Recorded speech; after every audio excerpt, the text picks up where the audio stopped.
Hello and welcome.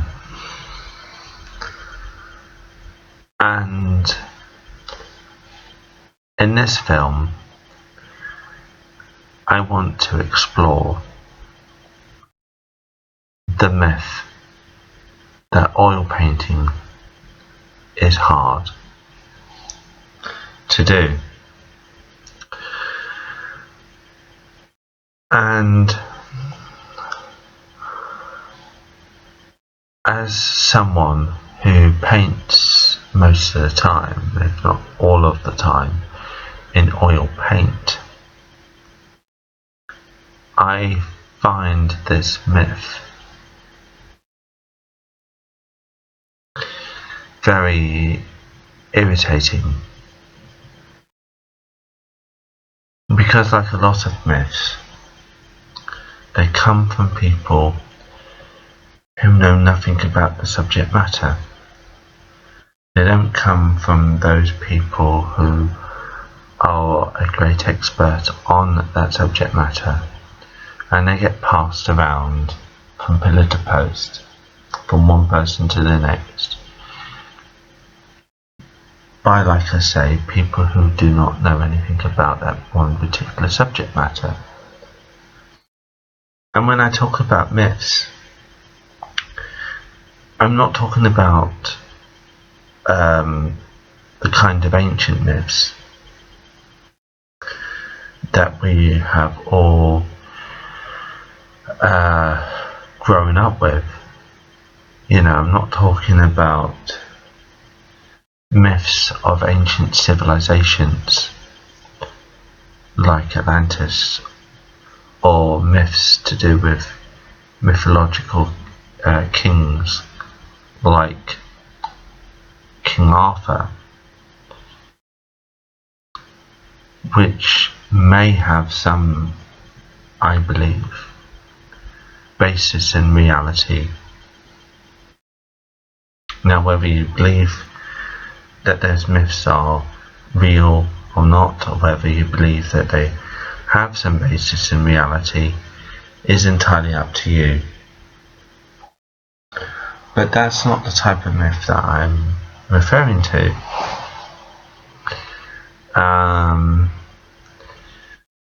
If you consider that in our world today, we all have some modern myths,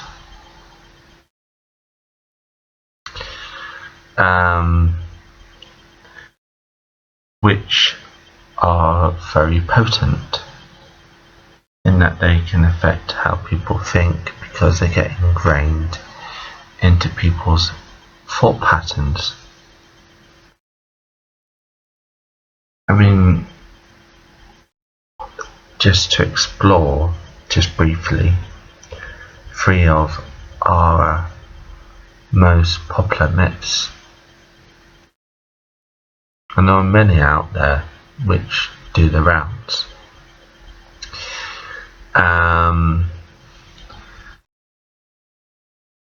But one of those myths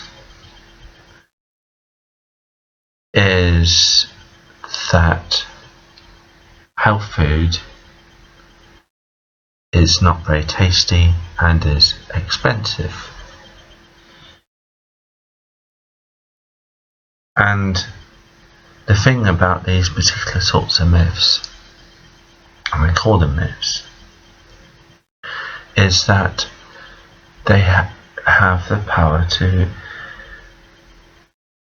as I say, get ingrained into somebody's head, so that they believe that particular myth without questioning it, without researching it, without looking into the claims. And it kind of goes like this: so-and-so told me this, so-and-so's right, so-and-so heard it from somebody else, and they must be right, and therefore I don't want to question what I'm being told, so therefore I just accept it. Or I heard it on the radio or on the television, and it must be correct. And many people will just accept these myths without actually looking into them, without actually investigating them, and without actually seeing whether there's any truth in them or not. If you take the one about health food, which I haven't heard it in a very long time, but you'll hear people saying, oh, I'd love to eat much more healthier food, but it's just not very tasty, it's very expensive, you know. And yes, things which are not very healthy for us are cheaper, you know. And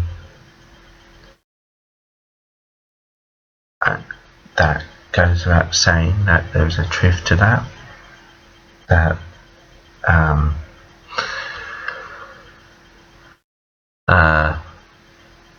cheaper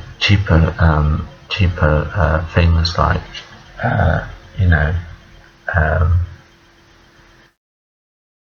eating unhealthy food can be much cheaper in some ways than eating healthier food, you know. But it's not always the case. Alcohol is not cheap, but alcohol, obviously in moderation, isn't a problem. But alcohol is very costly. To go out in this country for a night out drinking will cost you a lot of money. Burgers, on the other hand, are generally, on the whole, if you go to certain unnamed restaurants, will be much cheaper than perhaps buy much more healthier food.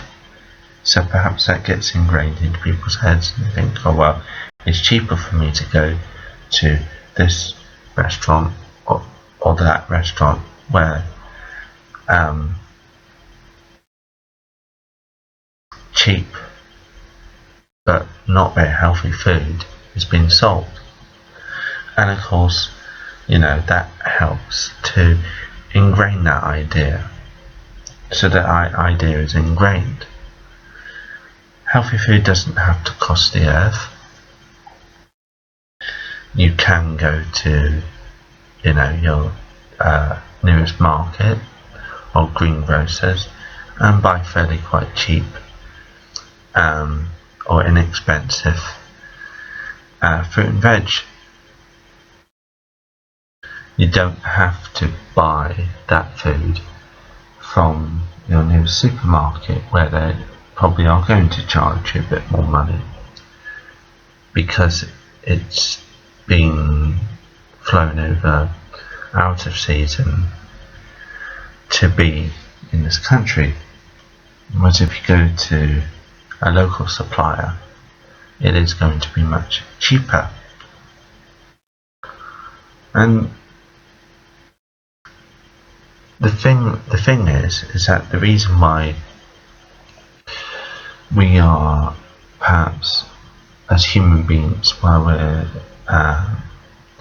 addicted to unhealthy food, comes down to something like sugar. A bag of sweets has got a lot of sugar in it.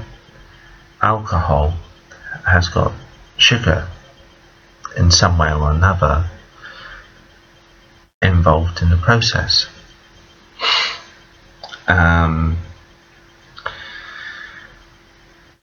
And things like donuts and perhaps even burgers have got salt and sugar in them, and therefore, like wasps, we have that in common with wasps. so that we are addicted to sugary things, or things which have got a lot of sugar in them. Even soft drinks, a lot of soft drinks have got sugar in them. This is where you have to be very careful when reading labels and things, whereby just because it says no added sugar does not mean that it has no sugar at all. It just means that it's not been had perhaps as much sugar in it as what it should have. And therefore, the sort of industry that relies on people getting hooked on sugar from an early age is going to want to put these myths out, and want to put out the myth about healthy food is expensive and it's not very tasty. This is not true. You know, different types of fruits are very tasty. You know, apples, oranges, pears, bananas, you know, citrus fruits, strawberries, all very tasty. You know, there are many things which are good for us and which have a taste to them. You know, like fish, and depending on if you like fish or not, different types of vegetables, you know, which can be very tasty and good for us. But you can see how a myth like that, and perhaps been, you never really know where these myths originate from, who generates them. It just gets spread around.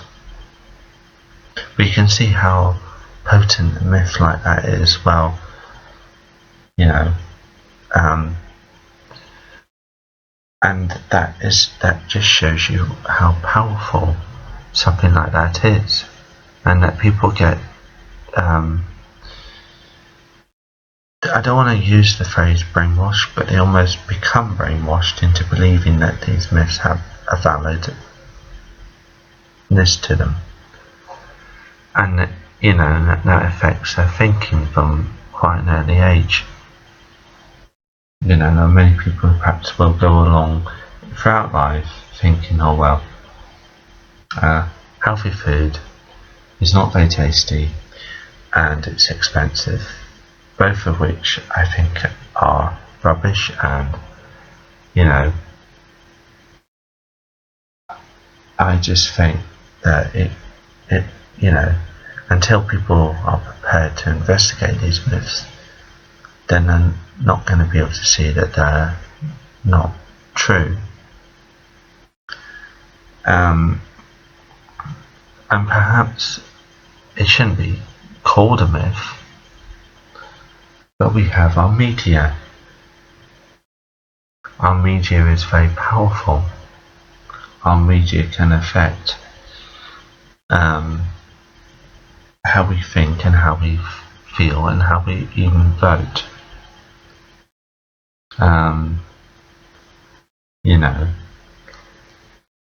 If you consider that here in the UK, the majority of the newspapers that you buy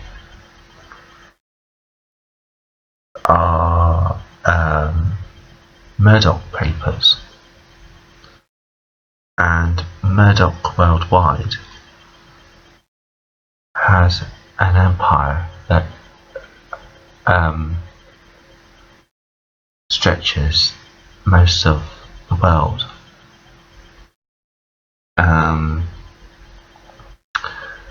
And he has an influence that is quite powerful.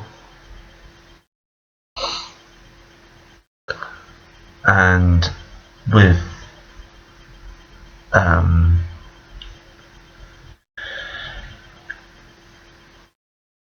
media outlets like Sky and the BBC, they can have a big influence on how people think. If there is a big demonstration taking place in London, for example, the media will always play down the numbers and will make it look as though there wasn't really a big turnout, because they don't want people to think that people out protesting on the streets has any effect at all. There could be millions of people taking part in that demonstration or that protest, or but the media will always try and make it look as though that there was a small turnout. You look at how anyone who the establishment does not like, and what you'll see is the media will have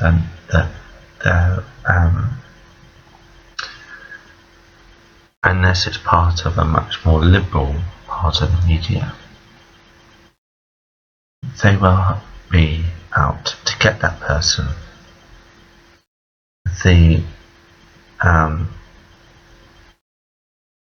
And this is how powerful the media is, so that people will even vote based on what they've read in the newspaper or what they've seen on the television. A lot more people are starting to wake up and start to see that perhaps an organisation like the BBC is not as liberal as some people like to claim it is, and is not unbiased, because it has a bias, and its bias is for the establishment and is definitely against anybody who is against the establishment. So that's what you'll read stories about that are attacking people like Jeremy Corbyn, because there is a bias, and because the establishment are fearful of what sort of government he could bring in, if and when he does get into number 10. Then of course there is that bias, and that's why there is constantly always stories written about him which are there to attack him and to sort of make people think, well, we can't trust this man because, well, my newspaper is correct, despite the fact that the same newspaper that prints these sort of stories, well, write some things in them which have no basis in reality. I mean, I grew up, with headlines like, Ozzy Osbourne. I can't remember the exact headline, but things like Ozzy Osbourne at the head of a bat, or that Freddie Starr at my hamster. The same sort of news media that will print those sort of stories will also write untruth about politicians that they don't particularly like, to make people think in one particular way and to have an influence on how people think and feel. Now, regardless of if you like Jeremy Corbyn or not, there is a reality that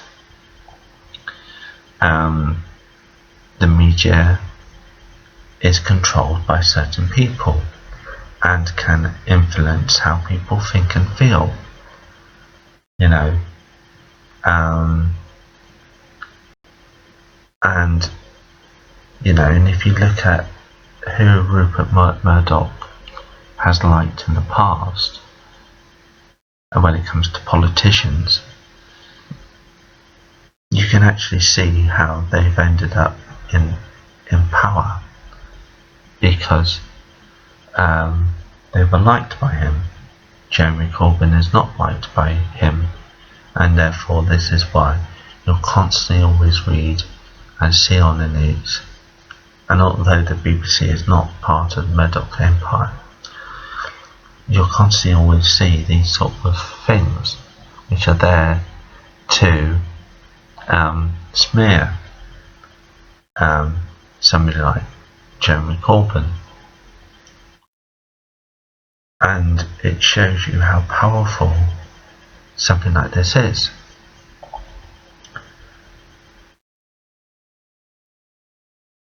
And perhaps the biggest myth that goes around of late is, and has been going for quite a long time, is around the moon landings, which happened in the late 1960s to early 70s. And depending on what side of the fence you're on, you're either going to believe that this historical event actually happened, or that it was all made up. But the power of a myth like that to influence how people think and feel is quite believable. That people will just accept what they've been told and just see that these myths actually have a basis in reality.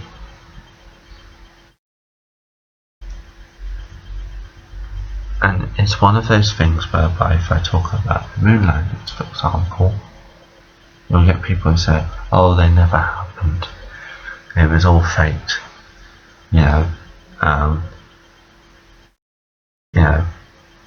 You'll either get people who will say, well, my brother told me, my sister heard this, I heard it on the news, or that it was all faked, it was all made up. Or you get people who come up with various different arguments for why it was faked. And even if you come up with other evidence that shows that it possibly did happen, they will still want to believe what they've been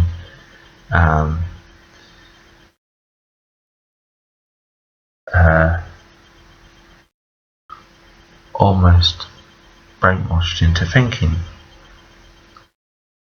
But it shows you the power of such things, that people will just accept what they've been told and just repeat what they've been told. And I've heard everything when it comes to the theory of the fake moon landings. Everything from the fact that, the lighting's all wrong. They couldn't have made it through the Van Allen belt. Which, if you know what the Van Allen belt is, then you'll know that it's got a certain danger about it.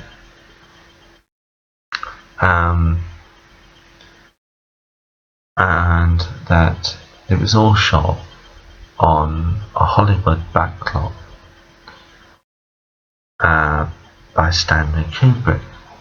Stanley Kubrick was a great filmmaker, with films like A Clockwork Orange, 2001, A Space Odyssey, and The Shining, and many other films which he made throughout his life. But even if you look at the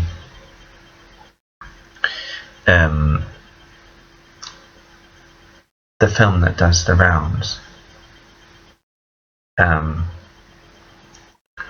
which is supposed to be shot just before the end of his life, you'll find that the person playing Stanley Kubrick doesn't even look or sound like him. But people will still believe that it was all fate, that this great filmmaker was involved. But it shows you how these things get ingrained into people's heads. And, and even if you come at them with various different things to try and disprove what they think and believe, they still have to hold on to that thing.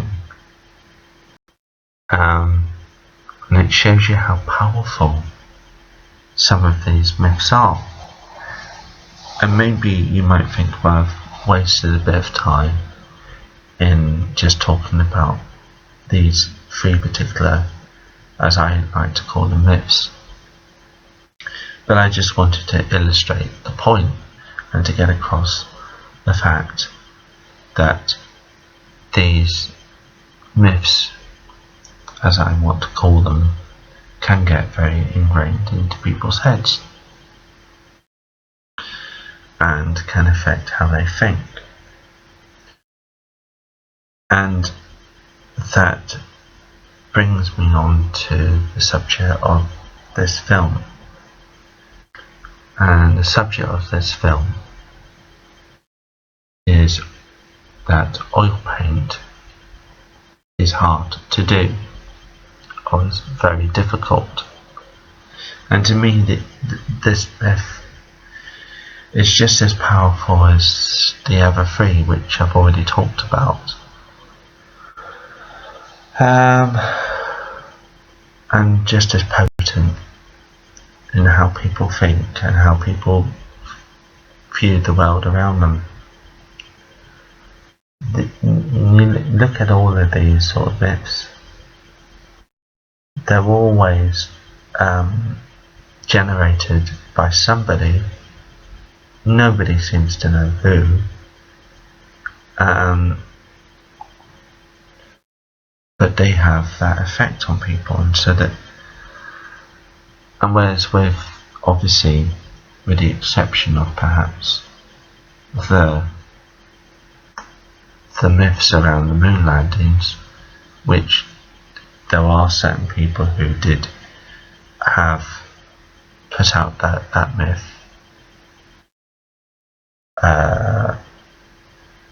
of the fake moon landings. There are certain people who have gone out of the way to put out that myth, and therefore you can look up the person or persons who put out those myths in the first place. The media obviously is never exception to the rule, because obviously the media is controlled by certain people, and therefore there are certain people who work for the media, and therefore or work for different media outlets or organisations, and therefore there are people who will put out those myths. So there are named people behind those particular things. But when it comes to myths like that healthy food is expensive and it isn't very tasty, nobody will know who originated that myth. Or certainly I don't know who originated that myth. But they have the power to affect people. And I would not be able to tell you who originated the myth that oil paint is difficult. I wouldn't be able to tell you precisely who put out that particular myth, but it is a very potent one. I will quite often tell people what I do. I paint.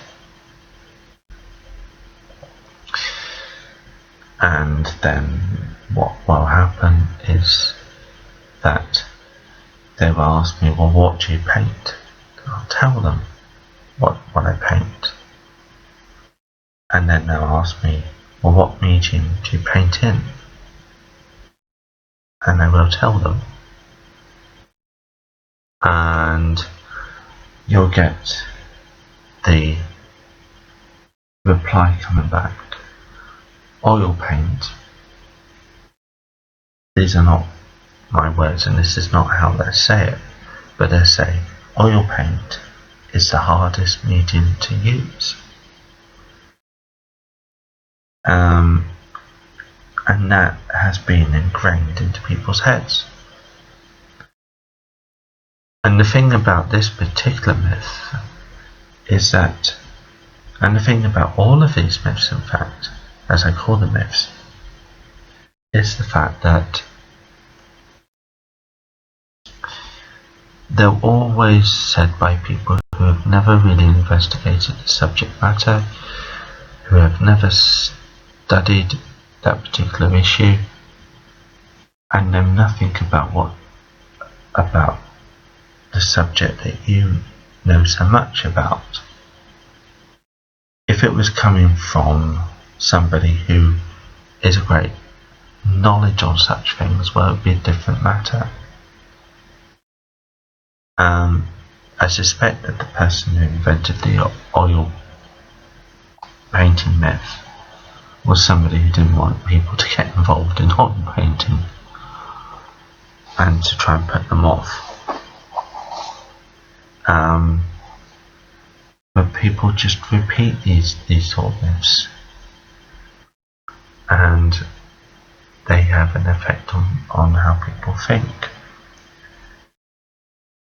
For me,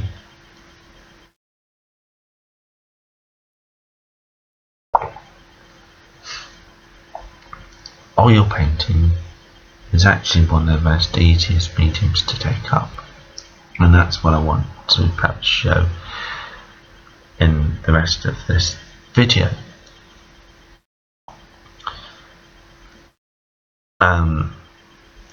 And hopefully I will get that across.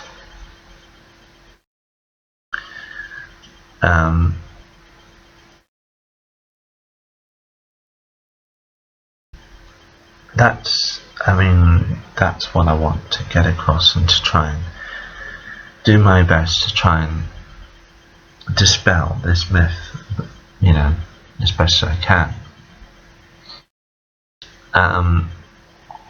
in my own particular way.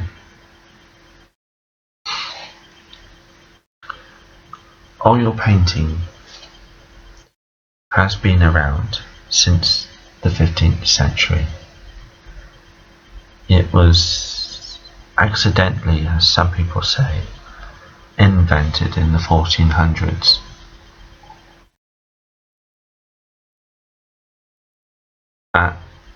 Because up until the 1400s, artists were still painting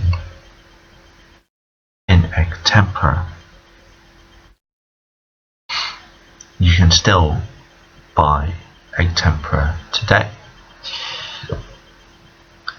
and it is exactly how you would think it would, how it is. It is a paint made with raw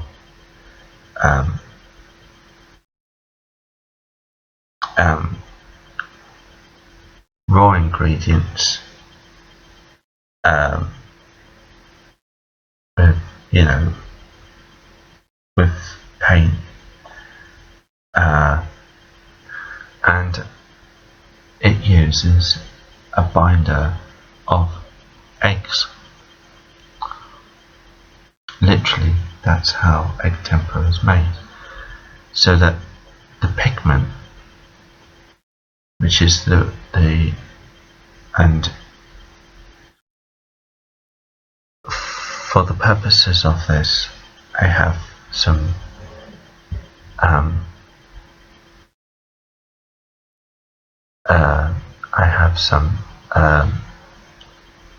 raw pigment in its most rawest state, and I will show you.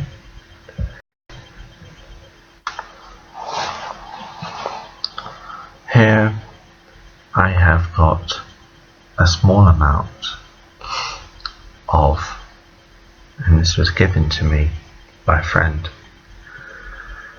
a small amount of pigment, just to show you. I've not used this, but this, I'll be very careful how I do this, in fact. Hopefully, put the camera down a bit more. Hopefully you can see this.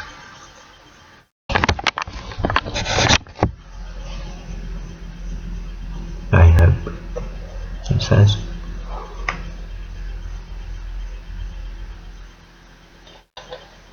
This is very fine,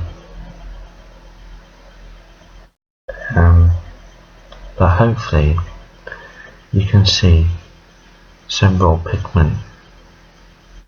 I do apologise if this doesn't come across all that wonderful.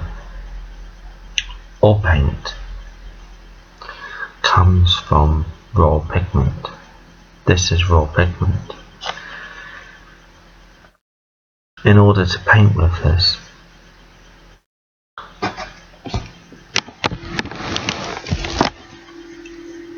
I have to add a binder. I cannot just paint with this as it is. This particular pigment, which is a very, hopefully you will have been able to see that, but this is a particularly brilliant blue, known as lapis lazuli. It comes in many other titles like French ultramarine blue,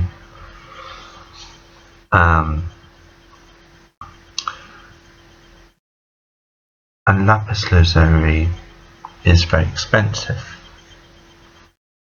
Still is today. It's worth its weight in gold, because it comes, just to briefly tell you about this, it comes from Afghanistan. It's basically crushed up minerals, as it comes from this amazingly coloured blue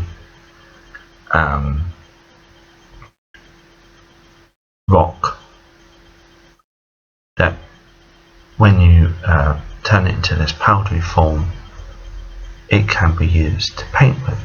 But before I can paint with this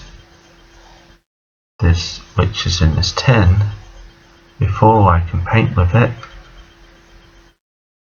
I have to add a binder. I have to mix it with something which will allow me to paint.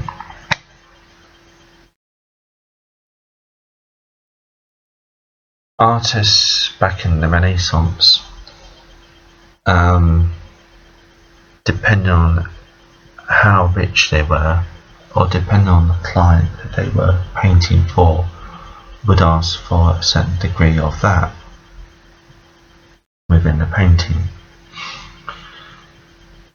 and it created these amazing blues. And if you look at like these Madonna paintings, she will always be shown with some sort of blue garment made out of that particular colour.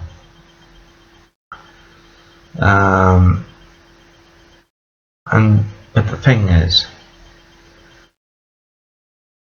up until the 1400s, all paint was made out of eggs. So all artists throughout Europe were painting egg tempera, and therefore if I mixed, first to get some eggs from the fridge, and if I was to mix that with that paint, I would make up my own form of egg tempera. Like I say, egg tempera can still be bought and is still available to be sold. I have bought some in the past, and it produces some very rich and vibrant colours. That is the wonderful thing about using egg tempera. But obviously it has its limit, like all painting mediums. They have their pluses and they have their minuses. The problem with egg tempera is that it had a limitation, so as it could create amazing colours. And you look at some of these religious paintings from the sort of early Renaissance.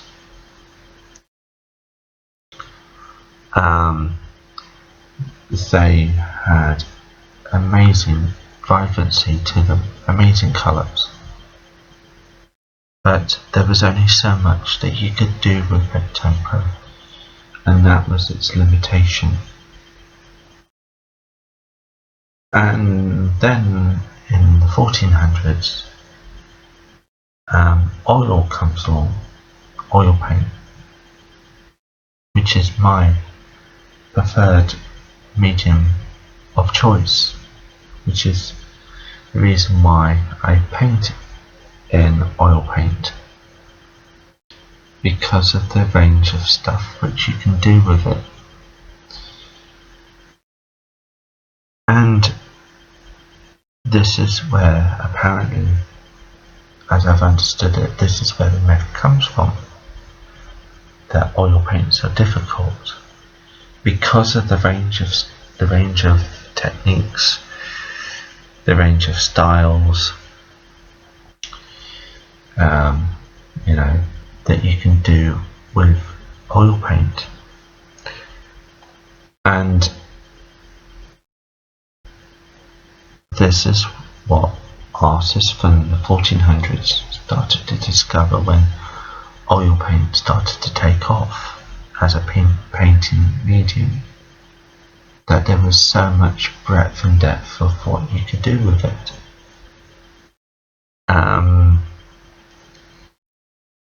But actually, I find oil paint to be one of the most easiest painting mediums to use. And that's what I want to sort of prove and show.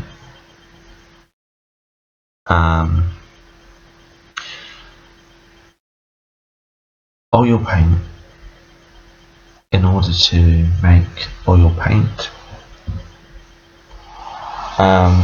you have to have a different binder.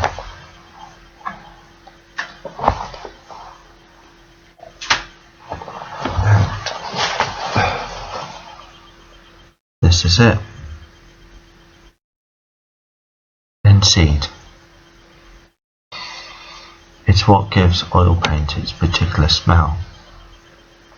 And although my nose has become a bit nose blind, linseed has a particular smell to it.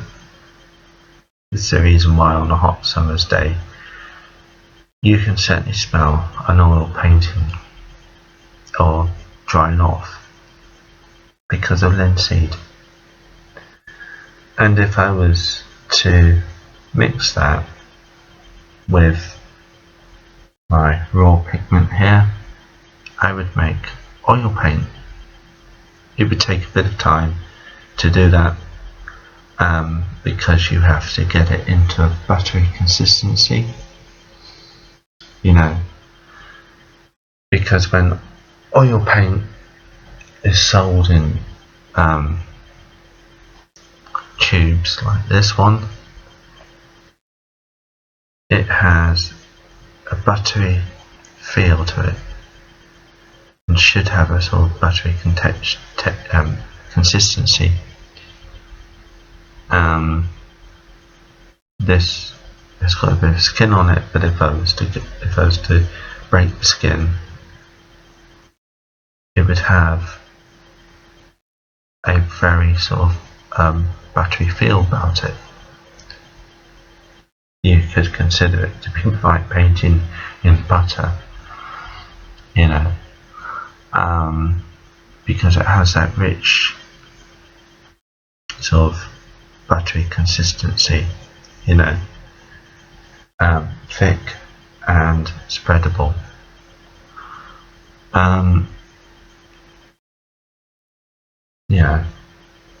I will show you what I mean, hopefully.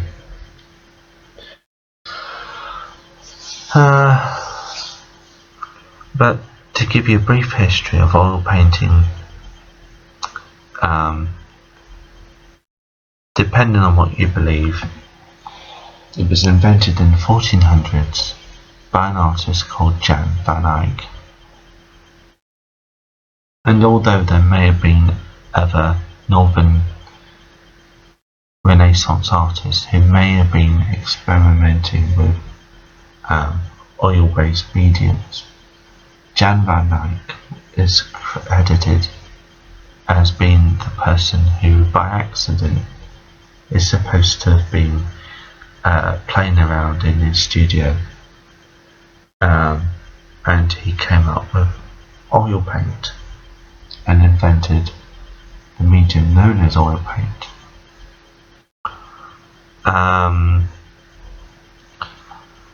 To illustrate this point, I wish I had some visuals. Unfortunately, I do not. But if you look up these works of art, which I'm going to mention, you'll see my point. Jan van Eyck is famous for painting paintings like The Man in the Turban. He painted a painting of his wife, which was known as Margarita van Eyck. Other famous works by him are the Quaint Altarpiece,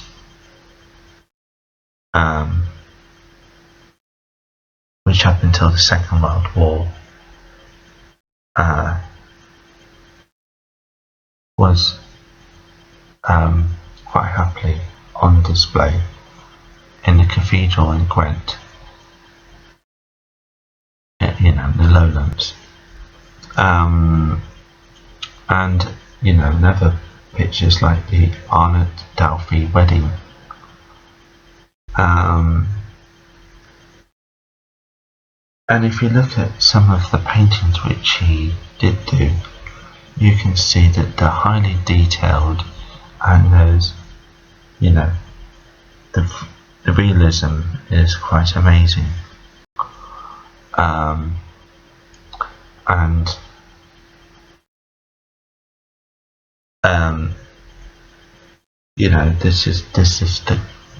This sort of springboarded, oil painting onto the world, because it showed how you could create depth and how you could create an illusion of a three-dimensional space on a two-dimensional background.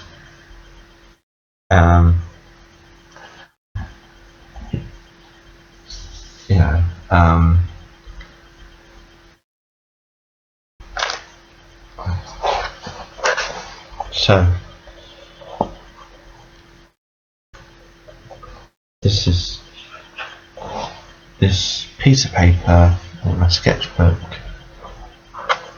is two-dimensional. It only is a flat thing, right? But what he showed you is how you can create an illusion of, let's say, my cup. This cup has got 3 dimensions.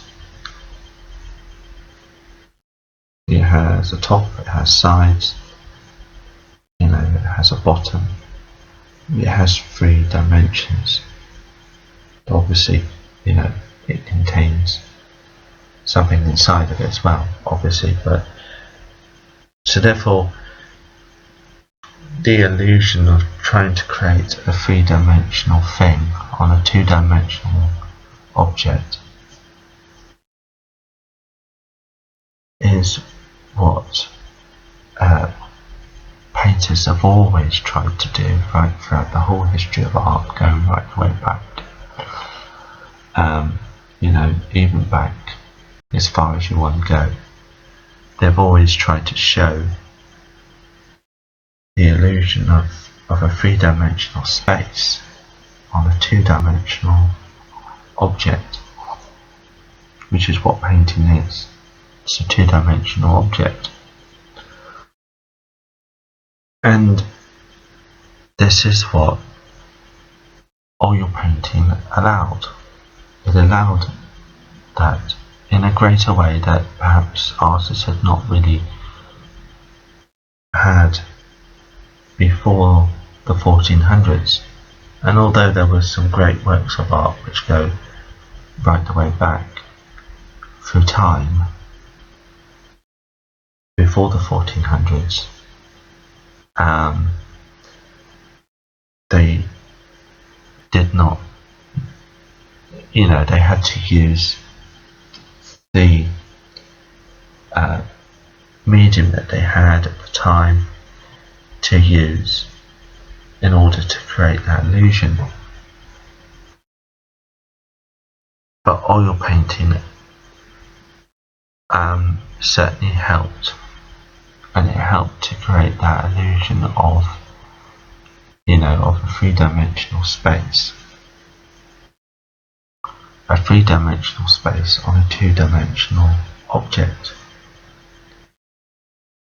Whereas before the 1400s, as I say, as much as artists tried to create that illusion of that 3-dimensional space, they obviously had the limitations.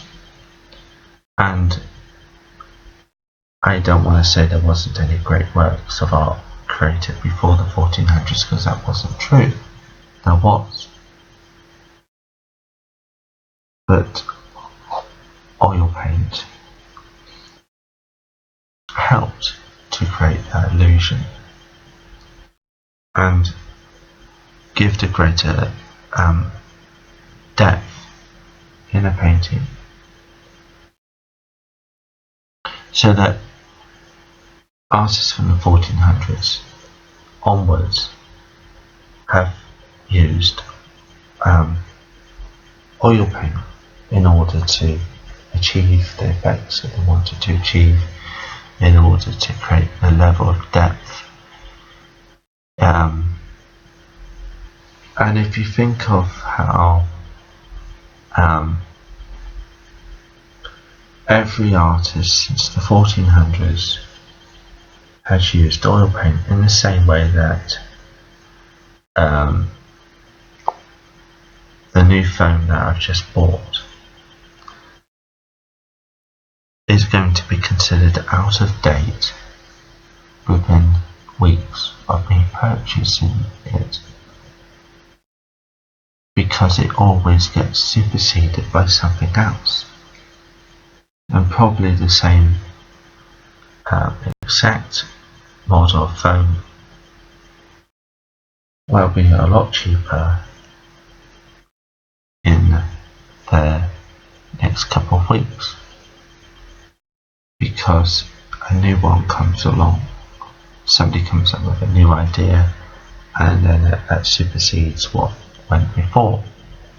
And that's precisely what happened in the history of art. Art has always been about that, like throughout, going all the way back to Stone Age times.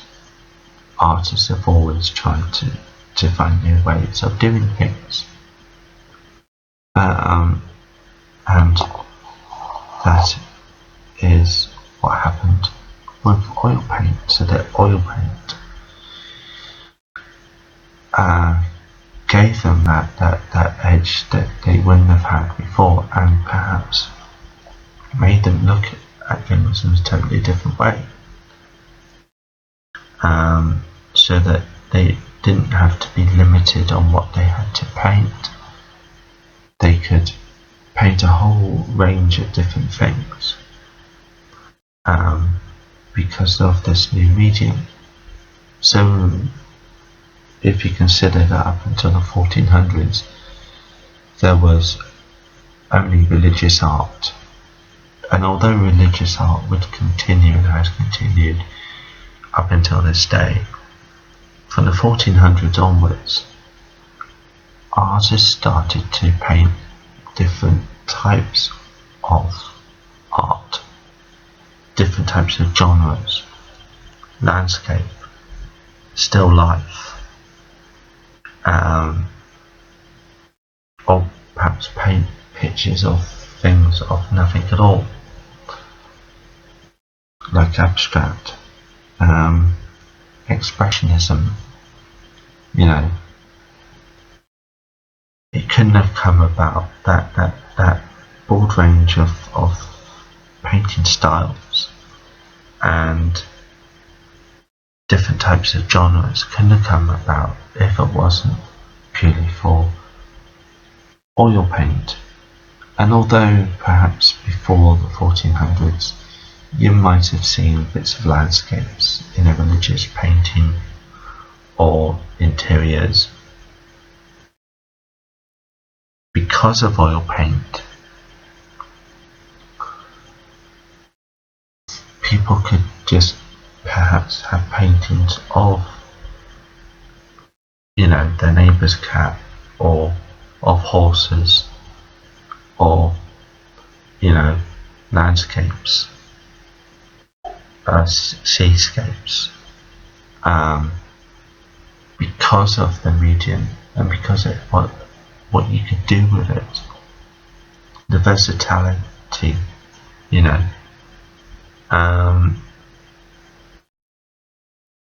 and apparently that's what the myth, which nobody outside of the art world, which you'll get, as I say,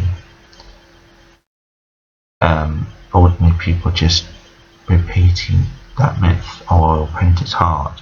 Apparently what it relates to is the fact that there is so much that you can do with the medium. The medium allows for that versatility.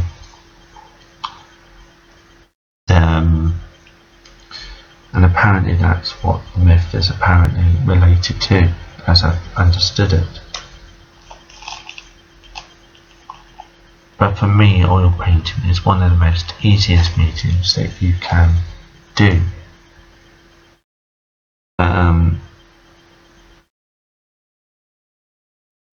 If you consider that, if I was to sort of like list you a whole range of artists from the 1400s onwards who have used oil paint, you can see how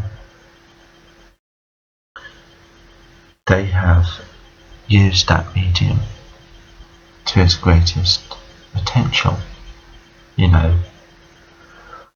Artists such as Leonardo da Vinci,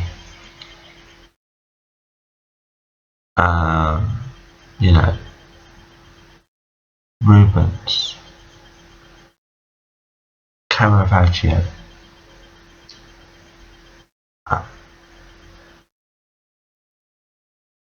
Van Dyck, you know,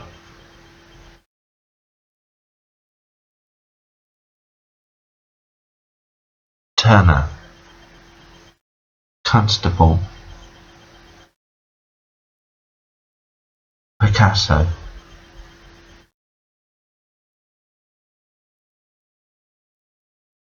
Van Gogh, Monet, Degas, Toulouse-Lautrec, Gauguin, you know, artists like David Hockney, um, Salvador Dali, Max Sturms, and the list goes on and on and on, who have all worked in oil paint and have found how versatile the medium is. You know, and have discovered what you can do with it. And it allows for that scope, because if I was to talk about different techniques, you have things like scumbling, which Leonardo used quite a lot, which is dry brush. You have oil glazing, which I have used quite a bit. Impressionism,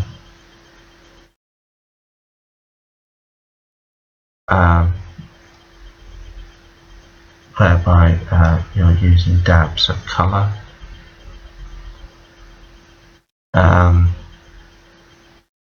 Van Gogh, who used a technique known as impasto, which is where you put the paint on really thickly. And when I mean thickly, I mean thickly. And you know, you can water it down. You can make it really thick. You know, even something like Jackson Pollock, for example. What people don't notice about Pollock is that although he was well known for his big canvases of where he used industrial household paint to drip and splash onto the canvas, what people don't know is that at the end of that, he would paint. He would use it after, you know, dripping and splashing the paint onto the canvas. He would actually use oil paint to paint in between those marks. So in between those sort of abstract lines, which have a big, you know, big movement about them, he would actually sit down and actually put like finishing touches, bits of oil.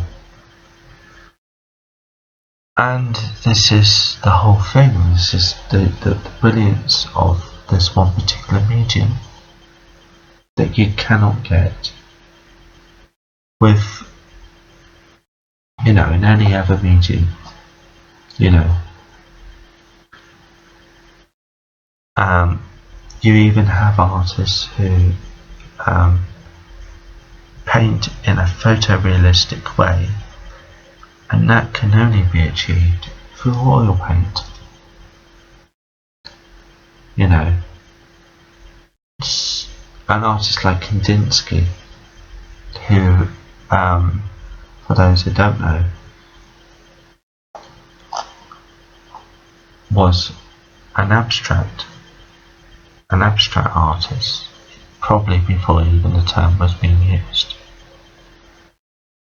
where he paints in these sort of big, brightly coloured abstract pieces.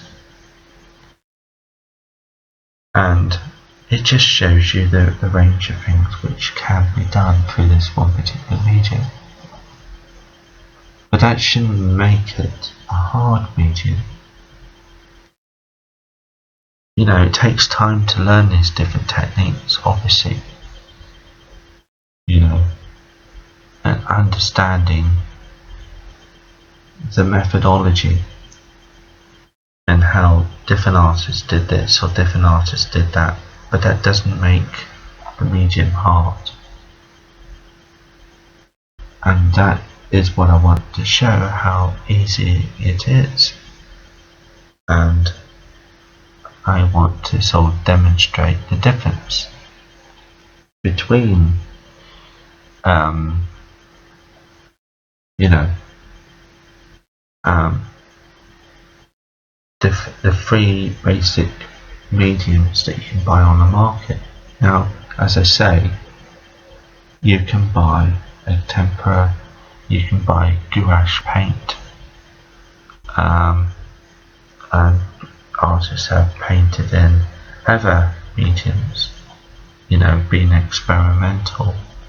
You know, even I cannot remember the name of the artist, but there is even one artist who, perhaps way back in the 90s, going into the 2000s, actually painted pictures using Airfix, those little Airfix paints, which are not used for, you know, which are mainly used for little models. So of course you can paint with just about anything. You could paint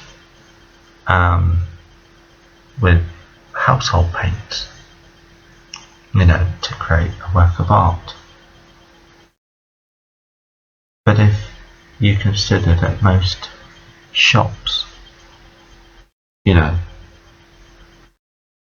unless you know, unless you go into like a specialist art suppliers, it's very unlikely that you're going to go into somewhere like WH Smith's and find a tempera being sold on their shelves, or gouache paint. They can obviously order them in for you, but in somewhere like WH Smith's, they will have acrylic, watercolour and oil on display. I have noticed how perhaps since the 90s there has been a decrease on how much oil paint WH Smith's will have out on the shelves, that they will have acrylic and watercolour much more than they will have oil paint. They will still have a selection of oil paint, and probably if you ask them why do you do this, they say, well, it's because oil paint is hard, and because they don't know, you know, it's a whole thing again about how do you know it's hard? Do you know anything about this medium? No. But, you know, we've been taught to believe in that way of thinking, when actually, as I hope to prove, the polar opposite is true. Oil painting is far much easier than, say, using acrylic or even watercolour. And yet people believe that those mediums, acrylic and watercolour, are easy. That's what I want to show, that it's just not true. And I'm not saying that acrylic cannot be enjoyable or that watercolour cannot be enjoyable. They can be. They can be very nice mediums to use, but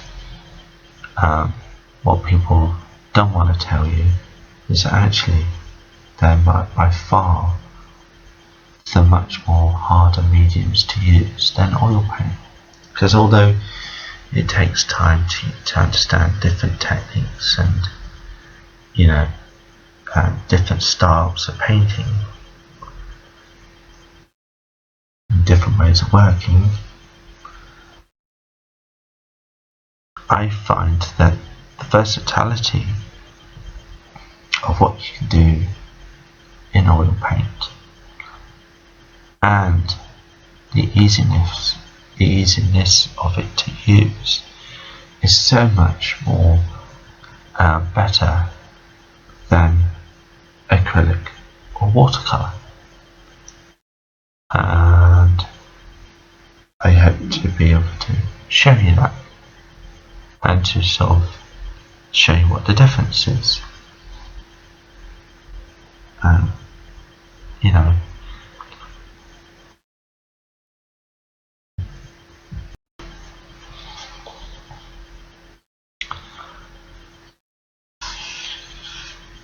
In a previous demonstration,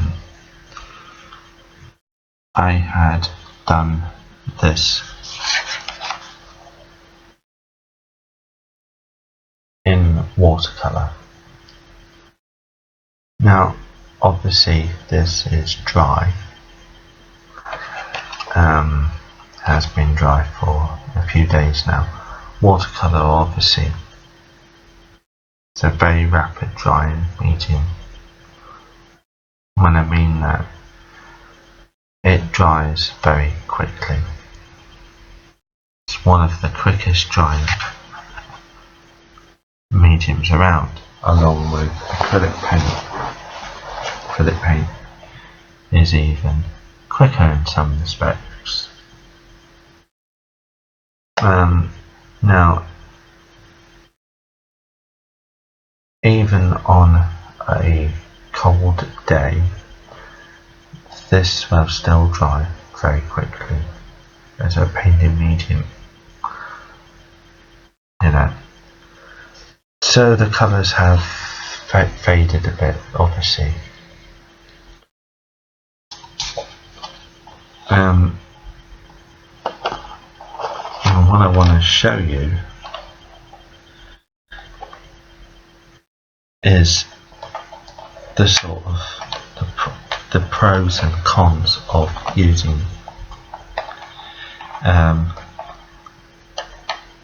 this particular medium.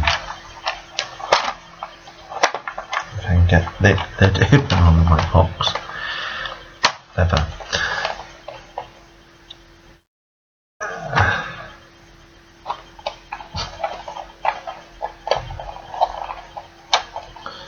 And the thing to remember is, I think part of the myth of the reason why oil paint is considered to be difficult is not just because of the range of different things that you can do with it. It also comes down to the fact that every child, probably since the 19th century, has been given a watercolour painting kit. Most people may have even gotten those metal oblong boxes as a child that you can still buy as a kit, which come with a brush, a palette, and some colours. And yes, this is a heck of a lot easier to wash out of clothing, as far as watercolour is concerned. It's very easy to clear up when it comes to watercolour. Whereas oil paint is a lot harder to get out of clothing and just about anything else. When it stains, if you don't get it out immediately, it will stain almost in a permanent way. But people have this myth that this medium of watercolour is easy, and it can be enjoyable, don't get me wrong, but it can be harder. And this is what people are not being told or don't know anything about. So of course everybody, since they've been a child, has had, some sort of watercolour kit.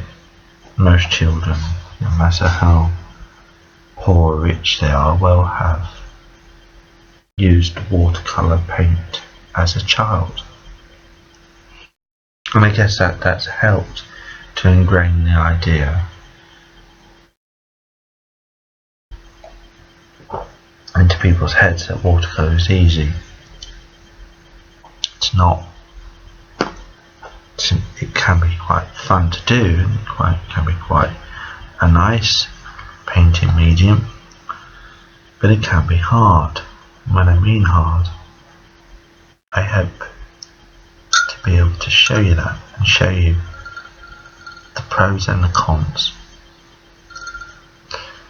So get my brushes wet with some water. And this is another thing. If you don't use clean water, it can affect the paint. So you have to constantly always get rid of water all of the time.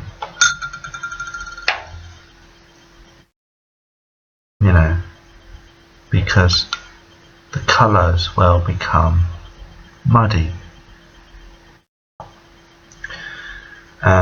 Which is one of those things that in painting terms you do not want muddy colours, no matter what medium you're working in,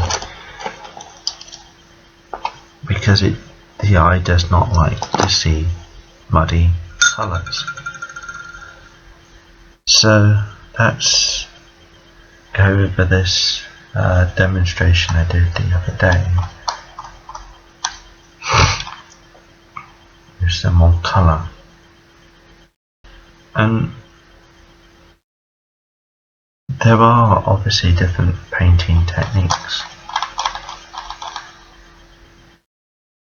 And there are different ways of doing things.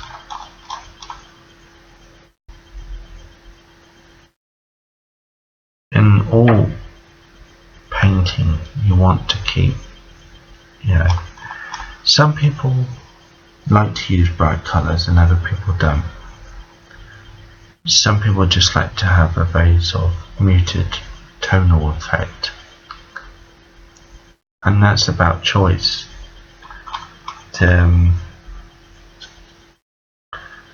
But in all cases, you want to have not muddy colour, regardless of what you're painting, regardless of what the subject matter is. You don't want to have muddy colour.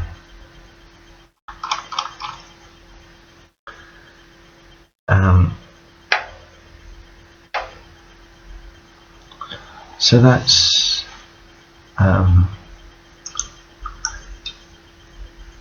go over this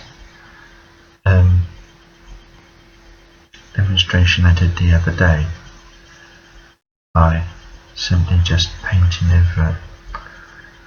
And I tend to work in paint layers, which that you don't have to work in paint layers, but some artists did or do. And like I said, there are different types of painting techniques.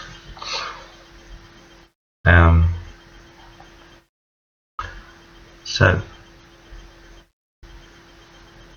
if I paint over this again, then it will bring out the colour.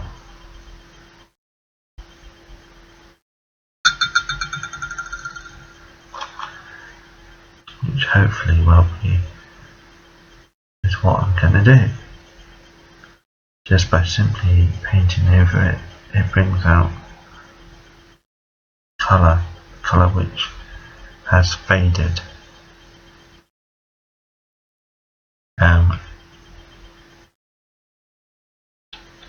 From what I did the other day.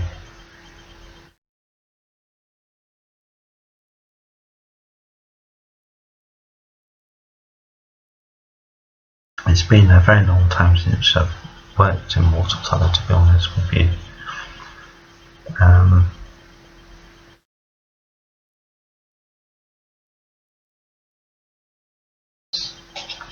So hopefully you see that I've brought out the colour a bit more in that demonstration. But the danger, and this is what people don't know and don't understand when it comes to this medium, is that it's what people consider. Now, I can perhaps put 1 or 2 layers on and that's it. When it comes to watercolour, because you want that freshness. You want to create that sort of vibrancy, or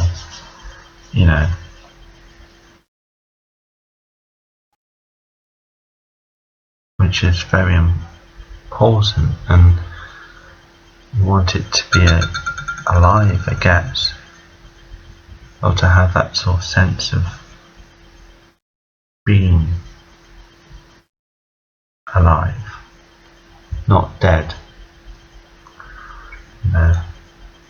And that this can be a very enjoyable thing, if done rightly. It's the same with any painting medium. If done rightly, it can be very enjoyable. And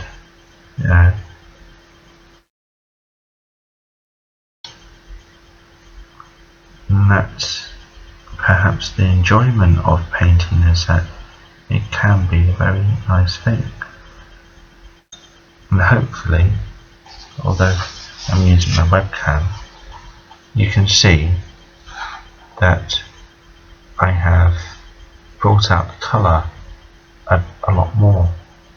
It's hard to perhaps see because of I'm using my webcam to do this demonstration, and that could look quite nice. But the danger is that when this dries again, I'll want to go over this again. And the problem with watercolour is if you put on too many paint layers, it can start to look dead,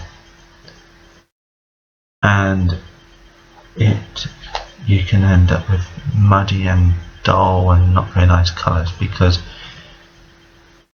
watercolour, perhaps 1 or 2, perhaps 3 layers and that's it.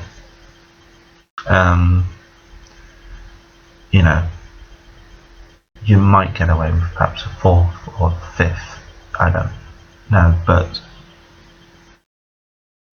you've got to stop at a certain point. And the problem is that if you build it up and build it up and build it up, in the end it loses that spontaneity, it loses that freshness, that vibrancy, because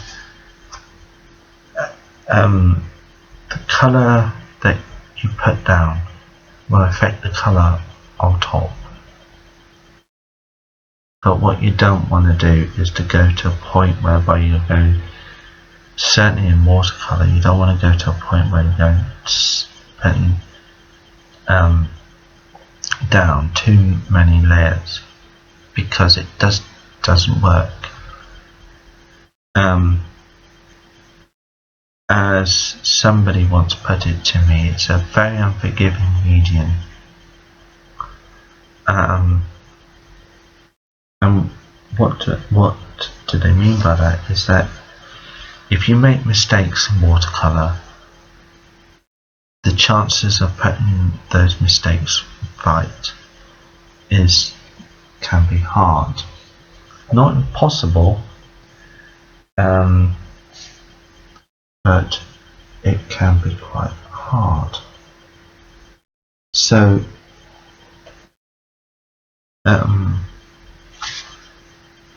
for an experiment, I'll show you what I mean by this.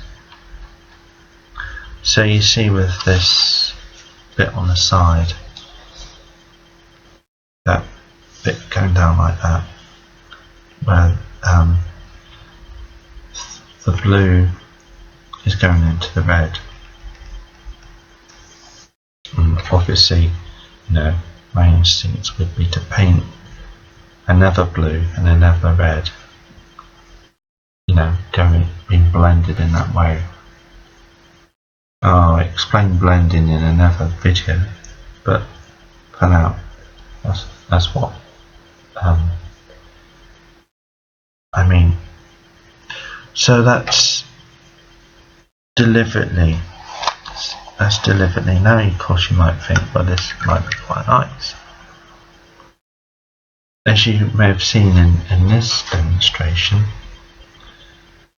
I put down exactly the same colours on top of the colours which were underneath, and it's brought out the colour. I think it looks quite nice like that with, but let's say with this one over here, let's deliberately do a mistake. Right. Let's put a green going across, right?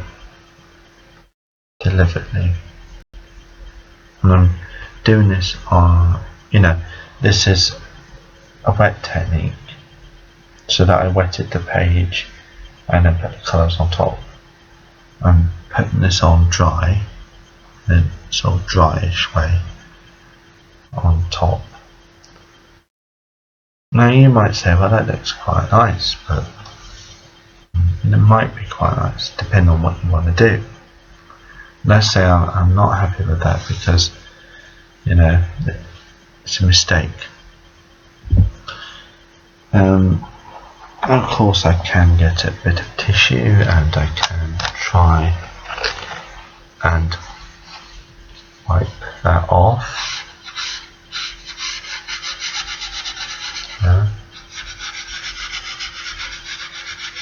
But now that will affect, or could affect, so that's what some people do, is they obviously wet the tissue and they try and remove it from there. I hope you can see. I mean, you might think that's quite nice, might be, but I've tried to remove that, but it's affected that.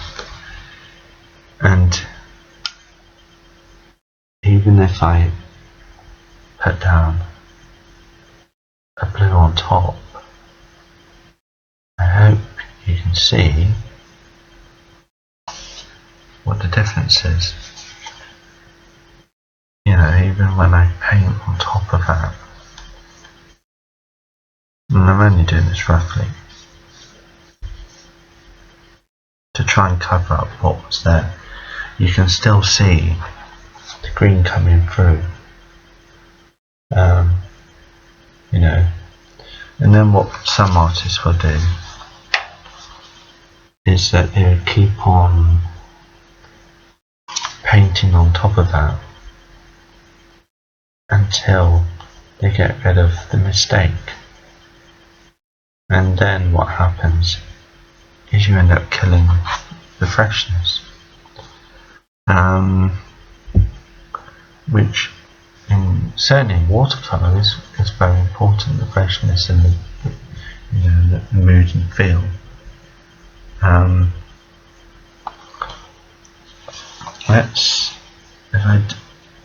that's one demonstration.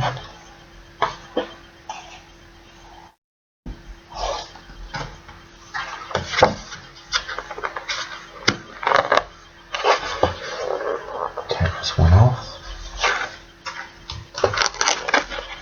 So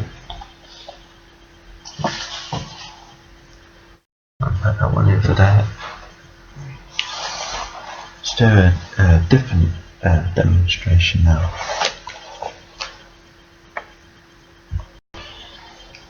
So I've got some drawing implements, pen and pencil, which could look nice in with watercolour. If you look at some of the, I'm not saying there's anything wrong with this, because obviously in the case of an artist like J.M.W. Turner, who was a brilliant oil painter and a brilliant watercolourist, he sometimes would use pen and ink along with watercolour, and they can look quite nice. There's nothing wrong with that. They combine to make quite a nice visual effect. And there are many other artists who have used exactly the same sort of technique, but when used in the wrong way, it can go wrong. So, for example, well, this pencil's a bit blunt. Let's do, I don't know, let's do some simple shapes. So I do a triangle, and I hope to see this, although it's not very good to see this, I have put that down very dark, too dark, when in fact, let's do an even lighter one. So you can barely see it, but it's just there, just as a guide. So let's get some paint, some watercolour, and let's paint on these triangles to give you an idea of what I mean. So that's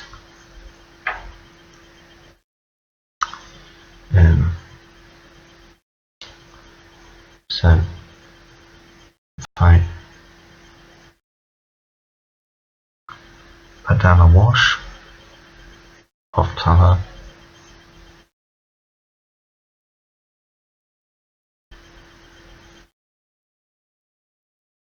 just a very light wash,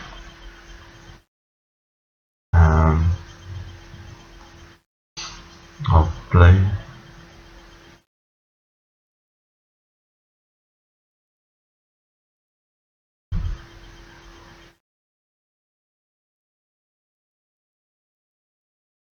when you draw like this onto the paper,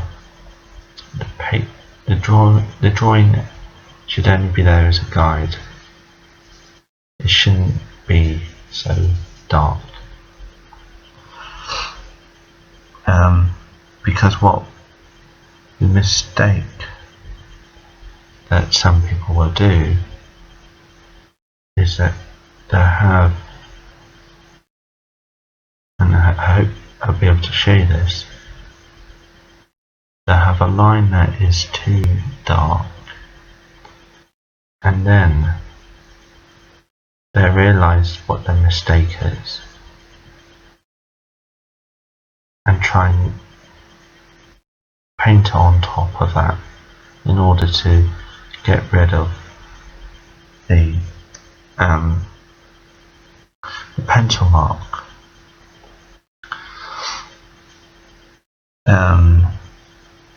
And keep on painting until the pencil mark becomes invisible.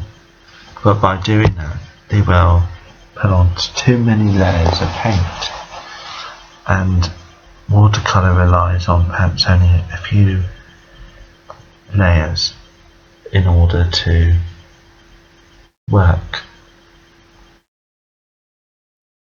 It's, doing it too often can kill it and destroy what you have done. So even if you got a very nice effect at the start, you carry on painting on top of it too many times, it will die effectively.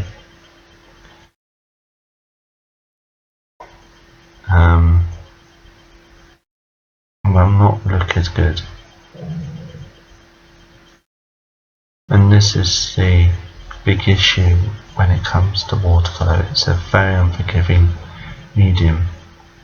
So that if you make mistakes, those mistakes are either going to be visible, or somebody's going to try and paint over them in order to get rid of those mistakes.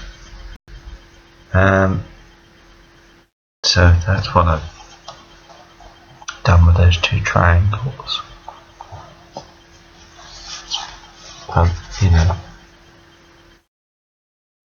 You've got the one at the top with the heavier pencil mark, and then the one at the bottom where the pencil mark is barely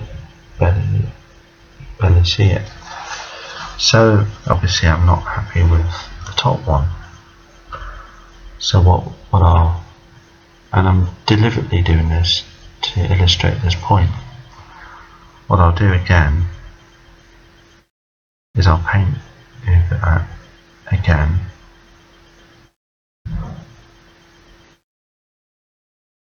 And as I said, the pencil should only be there. Unless of course you're trying to create a mixed media approach, or you're wanting to,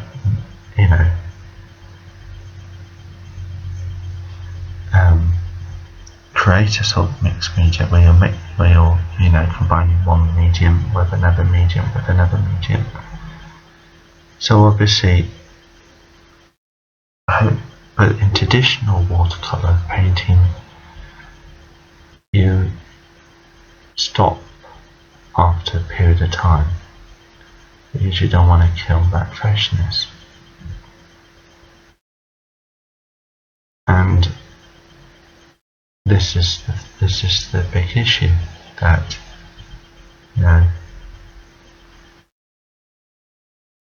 if the pencil is too dark, pencil should only be there, as I say, as a guide. Shouldn't be sort of so dark that you just keep on painting until you can no longer see it. So watercolour is very quick drying medium. It's not the most hottest of days outside today, but already that paint is dry. So obviously, I'm not happy with the one at the top again. So what I'll do is I'll paint over it again, because I don't want the pencil mark to show through. Now, of course, there are, in watercolour, there is a masking fluid that you can buy, that you can put on the areas where you don't want the paint to go. And so what some people could do is they could perhaps put the masking fluid over the pencil marks and then take that masking fluid off and rub out the pencil marks.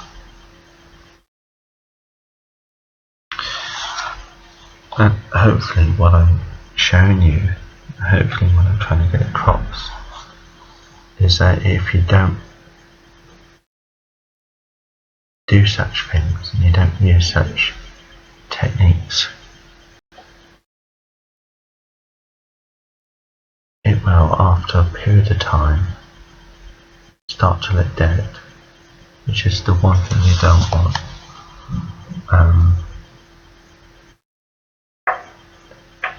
And the more, as I say, the more pain.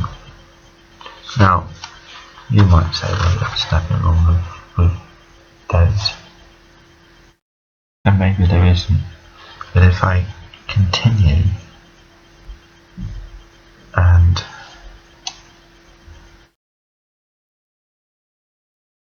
paint on them again, after, although you want to build up the colour, which is fine, nothing wrong with that. You know, a few layers, it's okay. You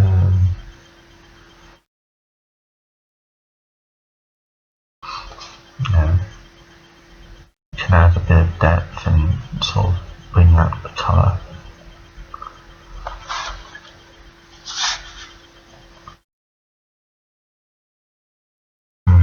There's nothing wrong with doing that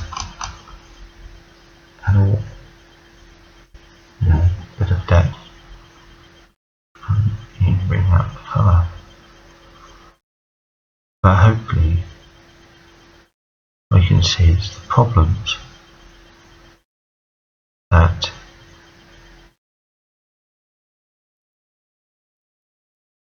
by going too dark, you can lose that sense of magic in watercolour.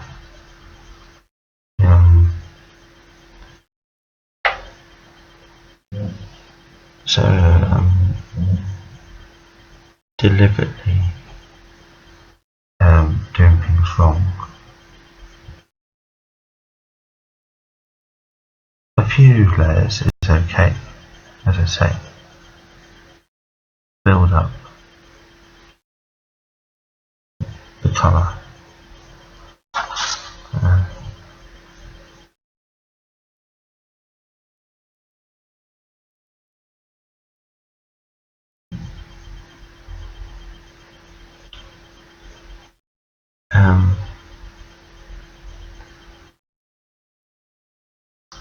But you want to stop after a period of time, because obviously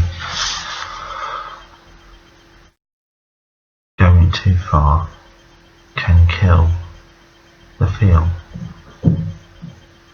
And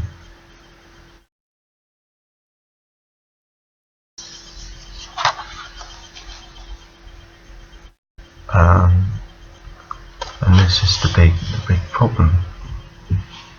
So that's now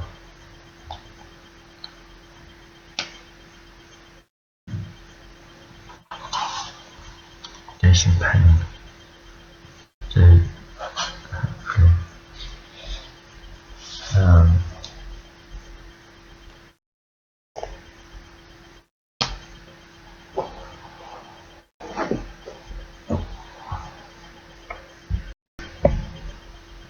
so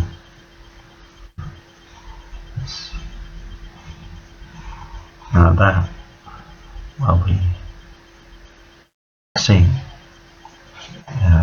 my pen on down at the bottom, pen triangle.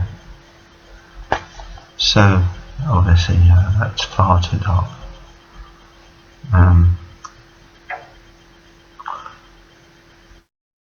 So now I'm not saying there's anything wrong with the sort of into a technique. It can be in the right way. It can look quite nice. But I've just gone over that quite heavily.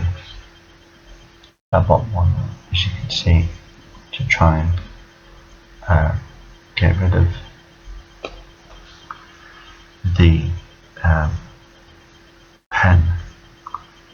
But hopefully what will happen is when that dries, you'll start to see that still showing through.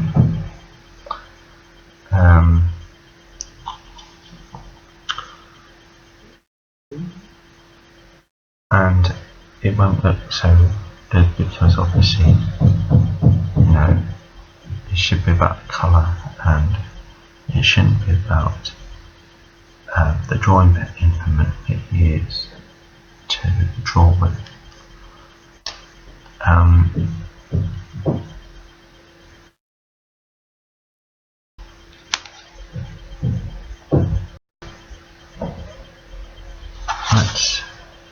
I don't know. Let's draw just a general pattern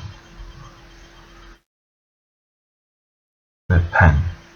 It's one of my drawing pens, and again, I'm not happy because that's much too dark. So I want to paint it through. Start with a wash, general sort of just wash, and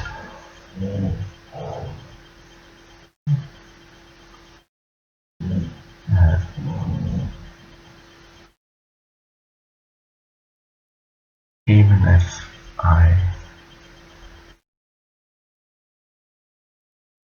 try to paint over that,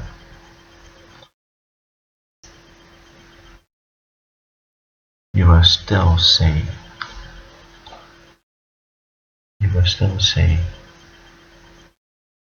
hopefully you can see that the lines are coming through, and like I say, in the right context, the combination of perhaps the ink of the pen and the watercolour can look quite nice. And the wrong way, it won't look so good. Let's just say I made a mistake there.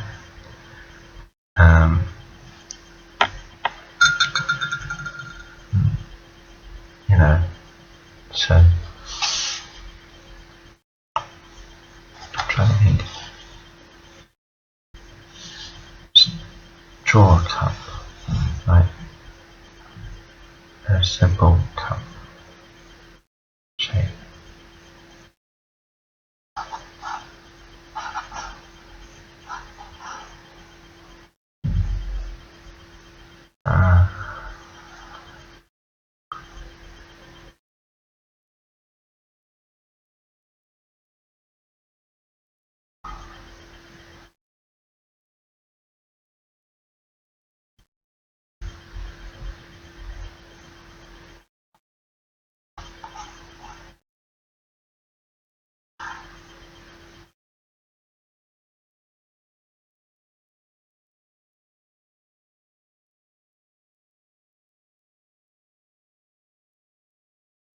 Let's say that I wasn't happy with what I've drawn,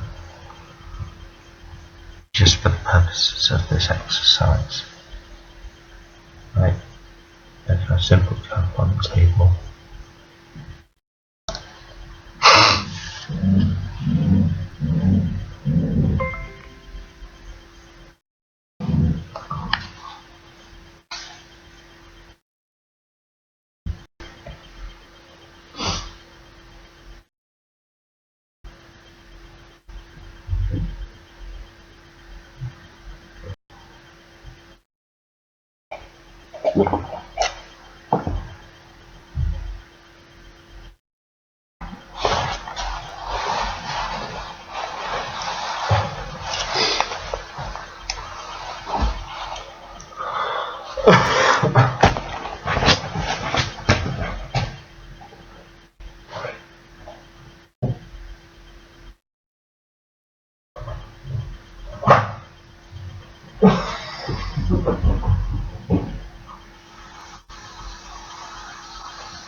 Well, after much looking around, I have found some tubes of acrylic paint. I don't really have that many tubes of acrylic. These were given to me by a friend who thought I could use them. I do like working with acrylic, it can be quite nice. Nothing wrong with it, it's perfectly good medium.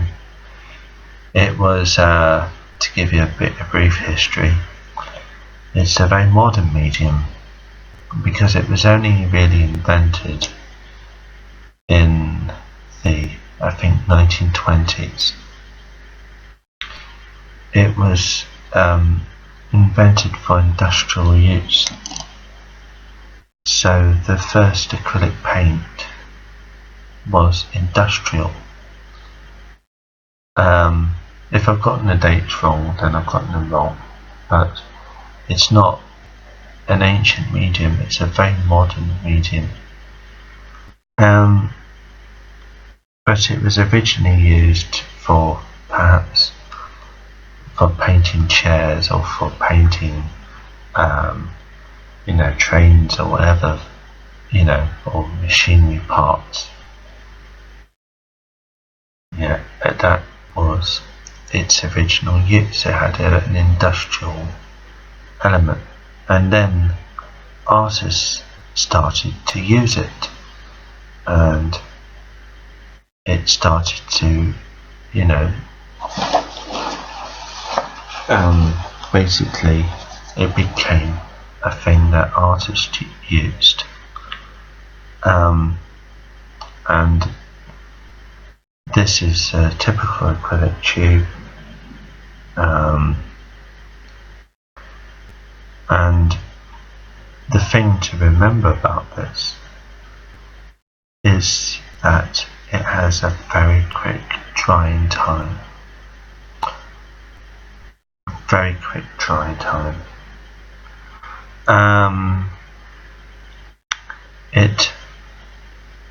Which is either a good or a bad thing depending on your point of view.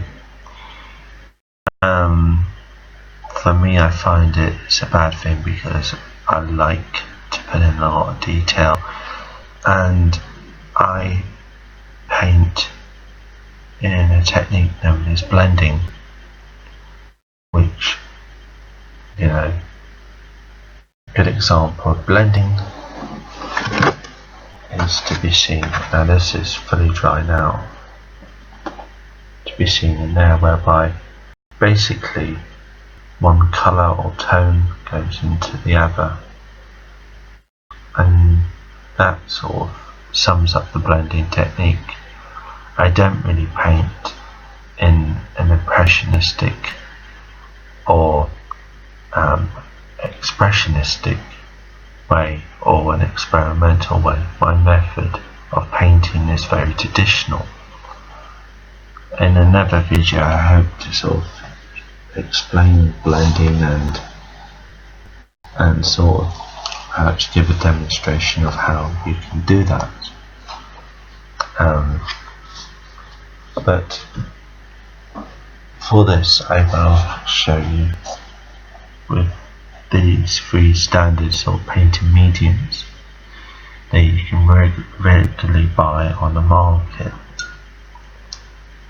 and I've already demonstrated the pros and cons of watercolour, and I don't want to put people off and say, well, you shouldn't use these mediums because they can be quite nice, but it's important to understand the pros and the cons. Watercolour, you can get some very vibrant and techniques. You can sort of create mood and atmosphere, and it's a nice medium when you know how to use it, but obviously you've got to know how to use it, and the same can be said about acrylic. And unless you buy the most expensive acrylic that there is. And when I mean expensive, I mean these tubes are not cheap, but their drying time is very fast.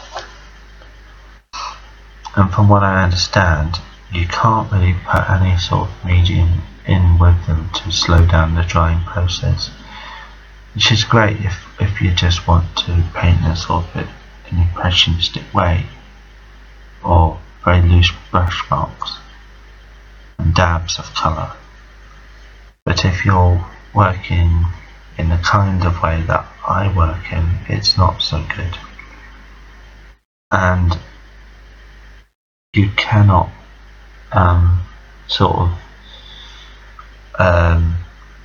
as I'm about to show you, you cannot just go off and leave it and come back. There is an expensive form of acrylic, as my ex-partner discovered, that will still be wet the next day, and you have to spend out a lot of money for it. I cannot remember how much he spent, but it wasn't cheap. Whereas in comparisons, this is cheap.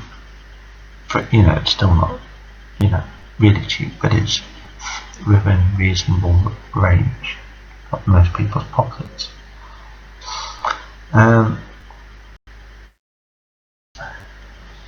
Get rid of.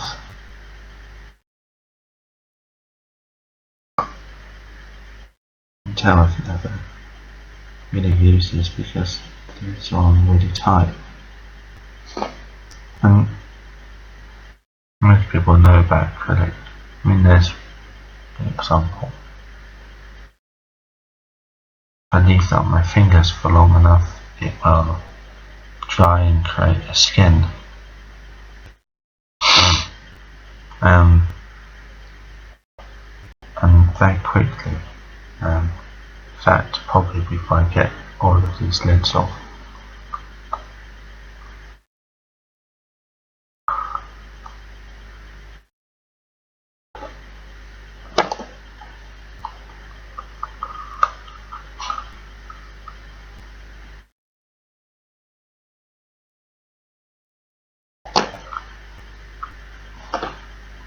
Probably not the best way of getting the lids off of tubes of paint.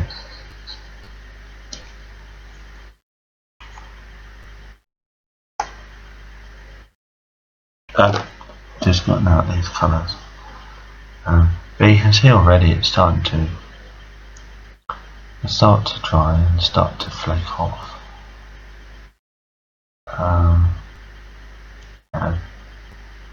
It's very quickly drying, and already I can rub it between my fingers, and I don't know if you can see this, but I can sort of knock pieces onto my pad. That's how quick this is dried. Yeah, already. Yeah, so there's bits falling off. Yeah, very quick dry. I know of somebody who used to water down their acrylics, which I suppose you can do. So like if I put a blob like that on, I can sort of create a watercolour effect. And you can see there how I have mixed it with water and created a sort of watercolour effect. So it can be quite a nice medium, and I have painted in acrylics in the past. I'm not saying that there's anything wrong with using any of these mediums, but you have to know the pros and the cons, the good side and the bad side. So my usual sort of blending technique, try and now I have to work very quickly because once this is out it will dry very quickly.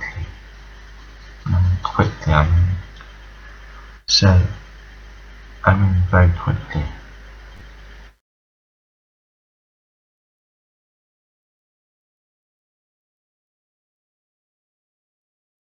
Let's put these two complementary colours together, the green and the purple, and mix them in together to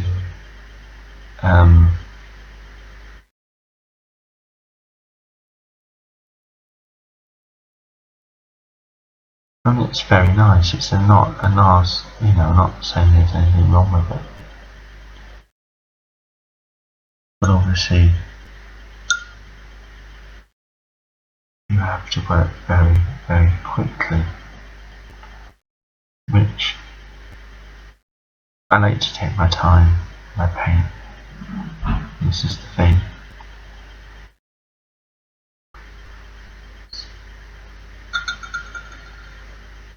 And this just doesn't allow for that. And although these are perhaps a bit slower than some acrylics, you still have to work very quickly. Because if you don't, A, cannot create the sort of blending techniques sort of known for by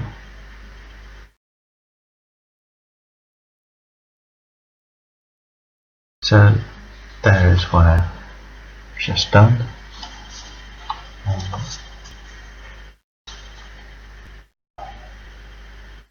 I've gotten the purple at the top and the other shades of green down below. It's not that easy to see on here.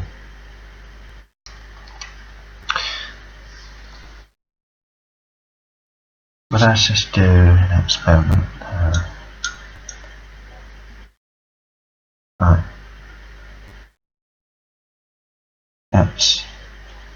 So that's still wet at the moment, but it won't be dry quite soon. If, just for the purposes of this experiment, let's just roughly put down colours where I want them to go.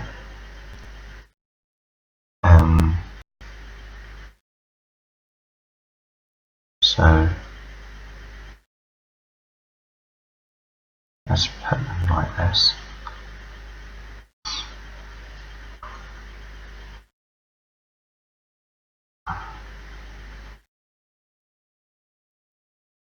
Right. So I haven't. So you've got those three colours or three different tones at the bottom. Let's go off deliberately, and I mean this deliberately, and make myself a coffee. I'll see you in a minute.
So,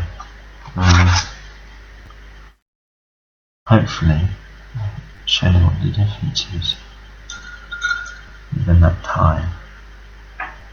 So let's try and blend these three at the bottom.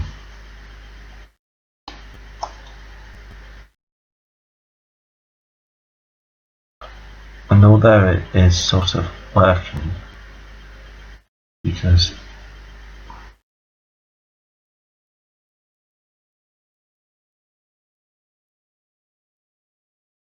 it is drying a lot quicker.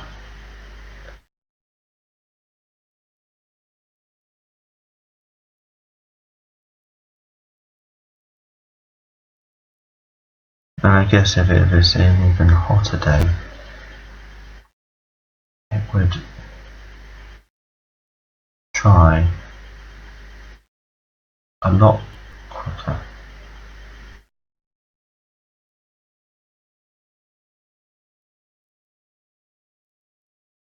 And this is what the problem is. That although I've managed to sort of blend it a bit more,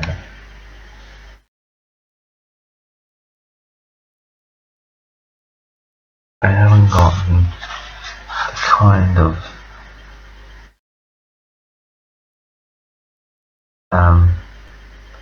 level of finesse, I guess you would say, that I would want to get, that I achieve in my oil painting.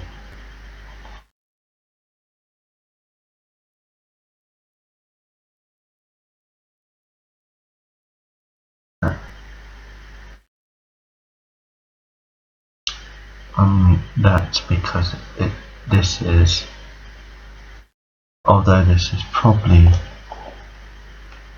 a lot better than some of the acrylics you can buy on the market, it doesn't have, for my liking, the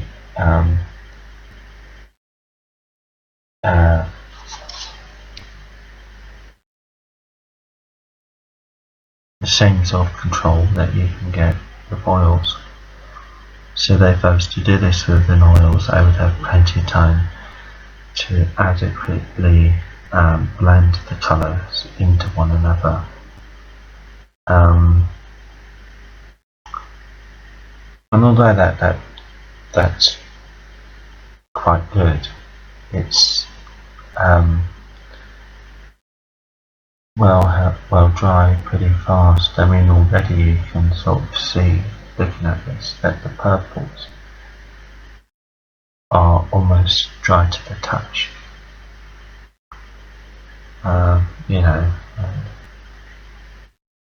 That is the difficulty. And there's, as I'm about to show you, there is obviously a limitation on what you can actually do with this, so that you can basically sort of do only certain things. That's its limitation. It can be very nice, you can get some nice colours in acrylic paint, you can see why a lot of people do use it.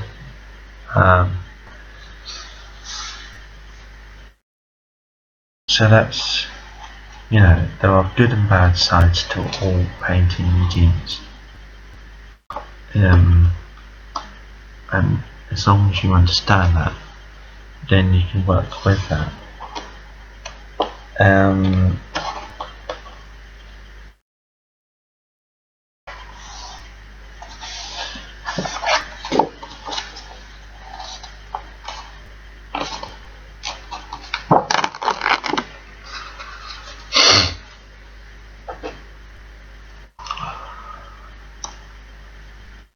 So let's go back to my now dried watercolours, which have dried like that. My experiments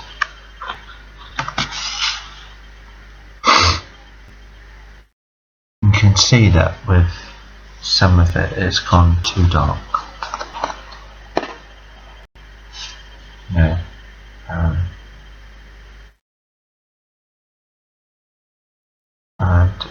And this shows you that it's a very ambiguous sort of medium.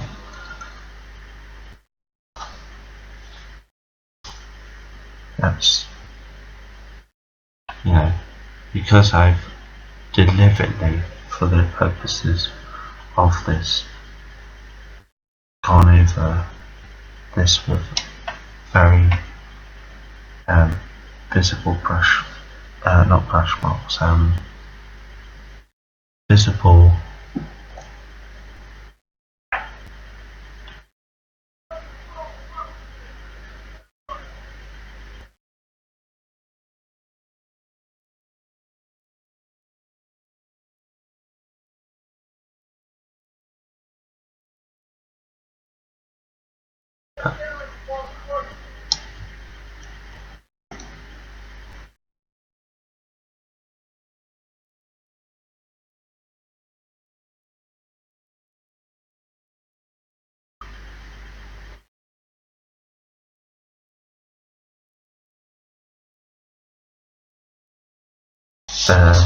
visible pencil marks, which I deliberately did to illustrate the point. And if you don't get things right, then it will show up. That's why I did what I did.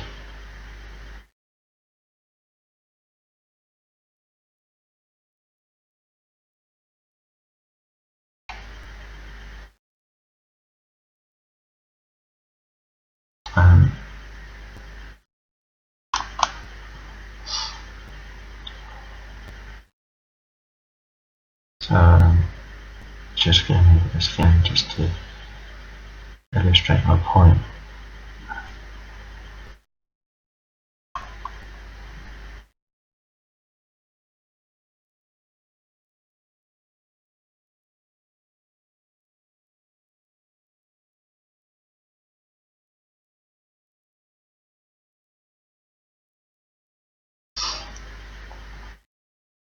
And this is the thing that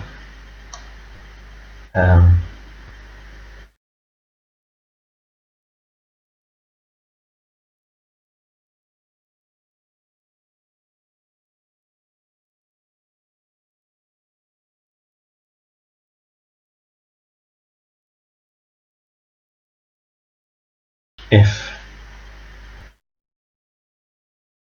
when working with these sorts of mediums, if you don't get things right, it will go really wrong. So I just thought I'd just do that just to show you what the difference is.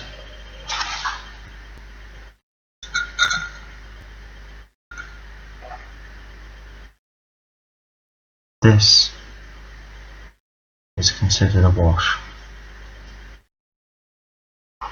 and that there, so that's a wash. Watercolour relies on layers of washes or paint, although it's not very easy to see that. But there's a difference between that and I can paint that and keep that alive and create quite a nice little effect perhaps. Whereas that and that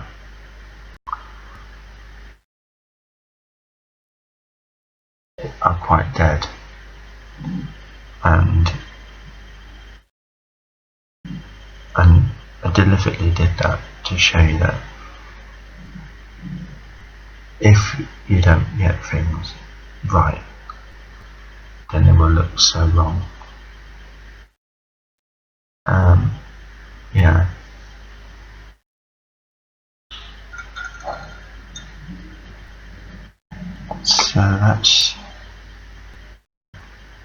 I'm sorry this is going on for a long time, but I'm wanting to sort of show what the differences are.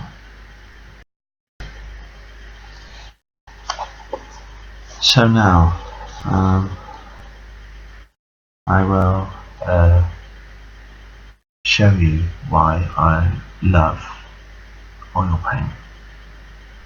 I have a canvas here. I will demonstrate the brilliance of it as a painting medium.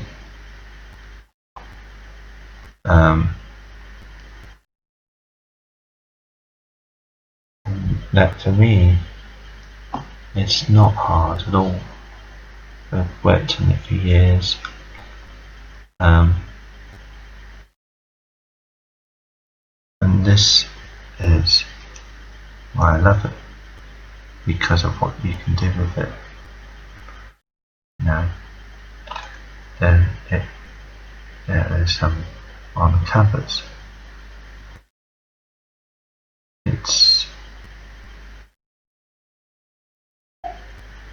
in all of when it comes to using any of these, you have to. It takes time to learn the pros and the cons, and to find out what you can do with them.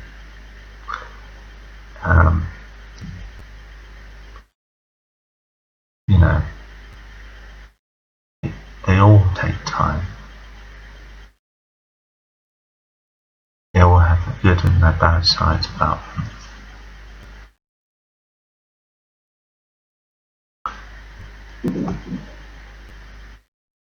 Here I have put the paint on quite thickly down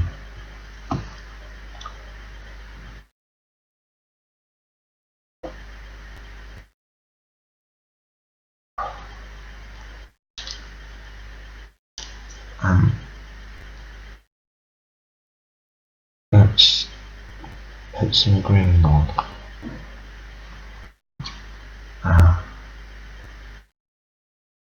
Some green straight on, and I can, you know,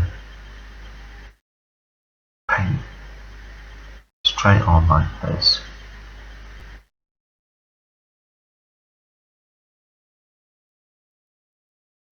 Thickly if I wanted to. Probably in a much more impressionistic way.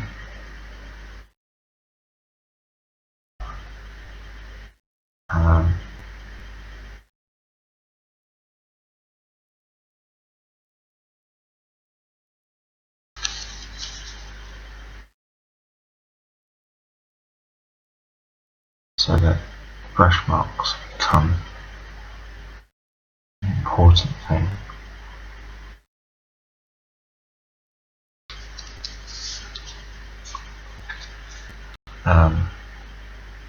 I want, you know, that this will remain wet for quite a long time, and even though you can now buy a quick drying water mixable oil paint which has been around perhaps since the 90s,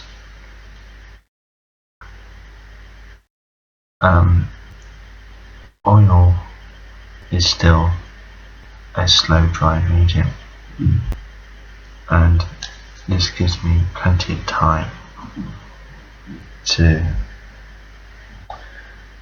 create the kind of effects that I want without having to worry about, you know, drying.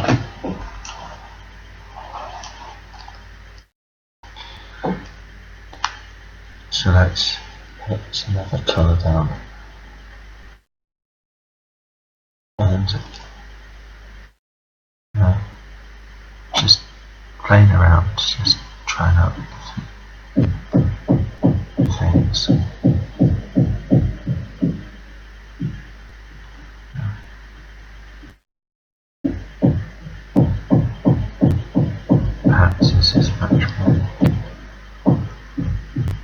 say much more impressionistic. So it's one way.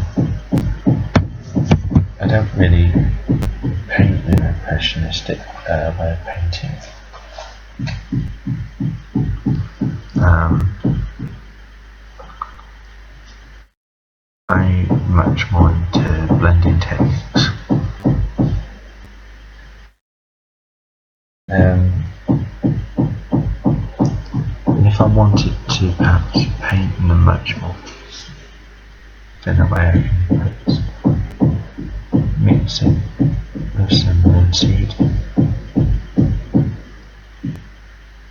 some of this, and already it makes it fluid. So if you compare one with the other, this is with the linseed, it's got a much more fluid approach now.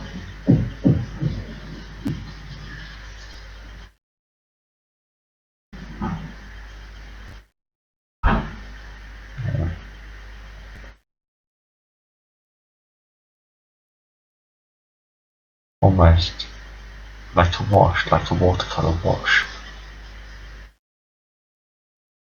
so that it's not so thick.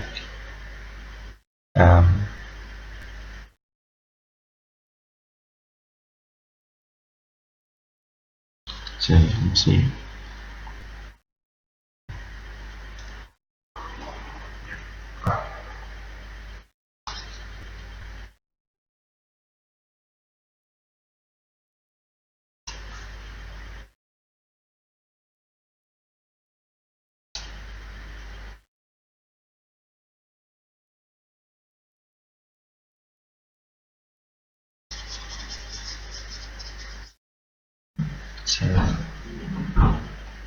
a much more fluid effect. And if I yet again use, there are many different sort of mediums like this that I can buy that will allow me to paint in a very different ways. So if I use this, which is a glazing medium, got a thicker consistency,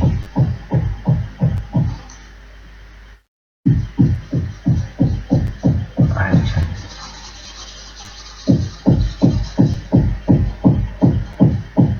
create a glaze. I don't know if that's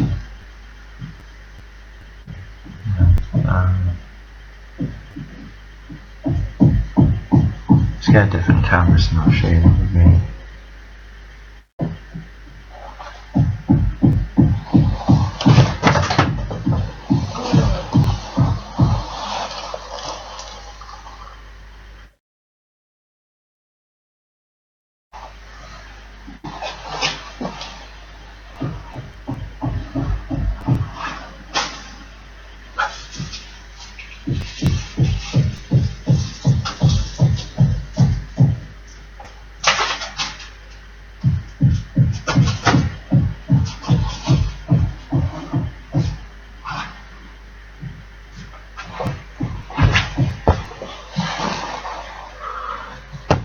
So, as I was saying about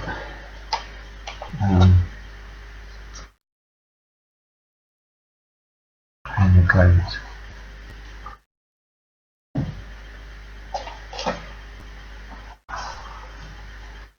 so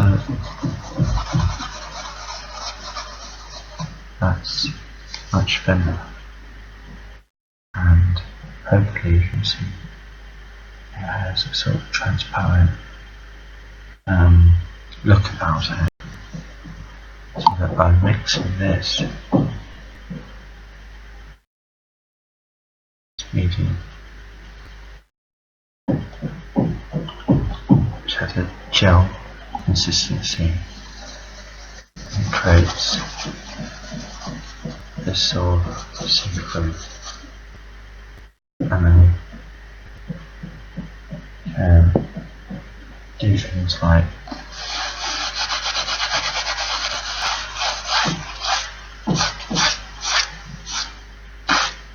that.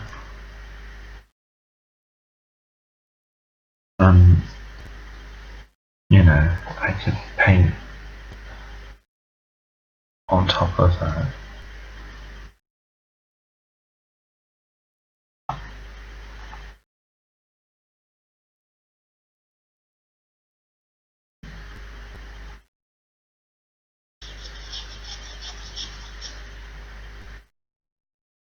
And so you can do things like that, and I could perhaps, if I wanted to,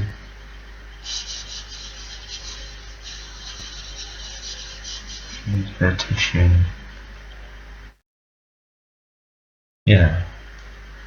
and this is why I like painting in oils, because it gives you that versatility. You can do so much with it. There are endless possibilities, and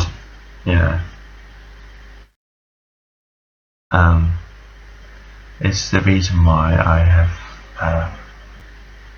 stuck with this for so long, because it allows me to do exactly what I want to do.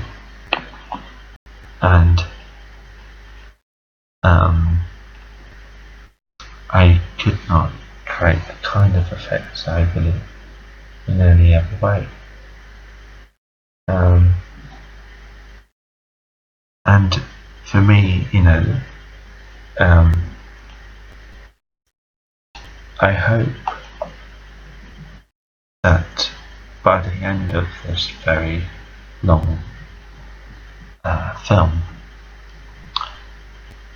you will go away with better, obviously, perhaps more time I was going into perhaps some more finer details of painting and so forth.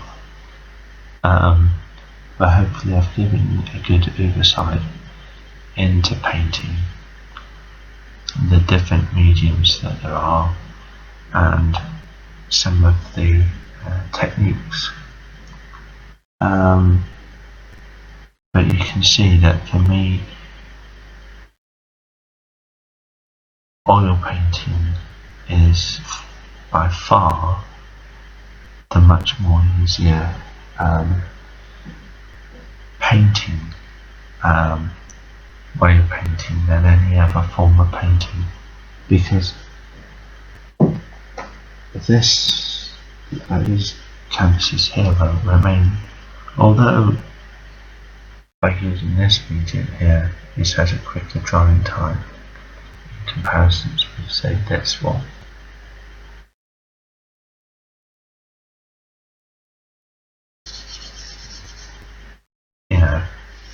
It still remain wet on the canvas for a longer period of time, and if I'm not happy with what I've done, I can move the paint around quite quickly and until I'm quite happy with what's there.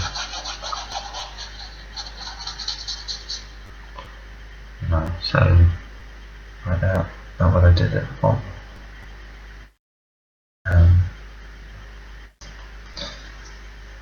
Whereas in comparisons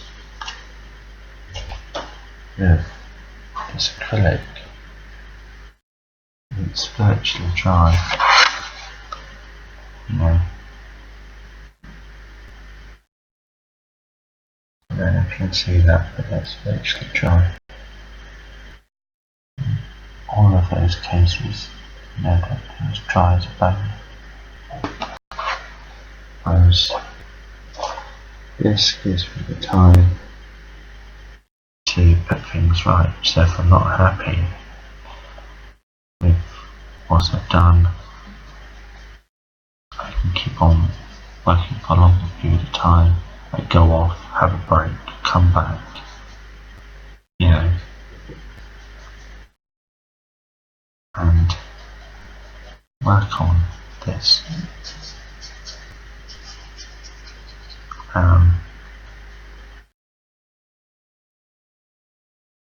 And for me, it's one of the most forgiving mediums that there is. What I mean by this is that if you make a mistake, if you're not happy, you can always put things right. And it gives you that time in order to put things right. So I quite happily just paint away and don't have to worry about the fact that I'm working against the clock, which in acrylic or in watercolour you do, because you're always having to, you cannot have, I could not go off, say go to the toilet or have a drink or something else, you know, and come back and the paint's still wet when it comes to watercolour or acrylic. But with oils you can have that freedom, you know.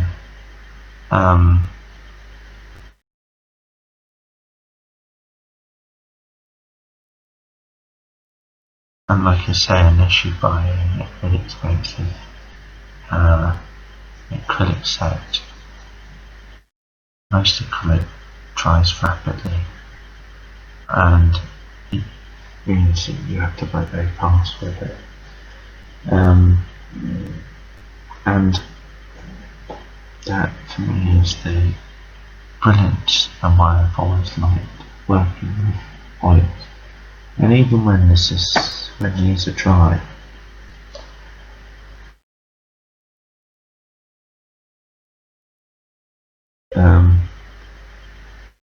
these are totally dry, perhaps in a day or so. Or in the case of working with a glazing medium which dries in perhaps no time at all. If I'm not happy with what I've done, then I only have to wait for it to dry and I can paint over and start, you know, if I thought, well, I'm not really happy with that, I can simply just paint over it. I have plenty of time in order to put things right, which in a lot of other painting mediums you just don't have. You have to either get it right there and then, or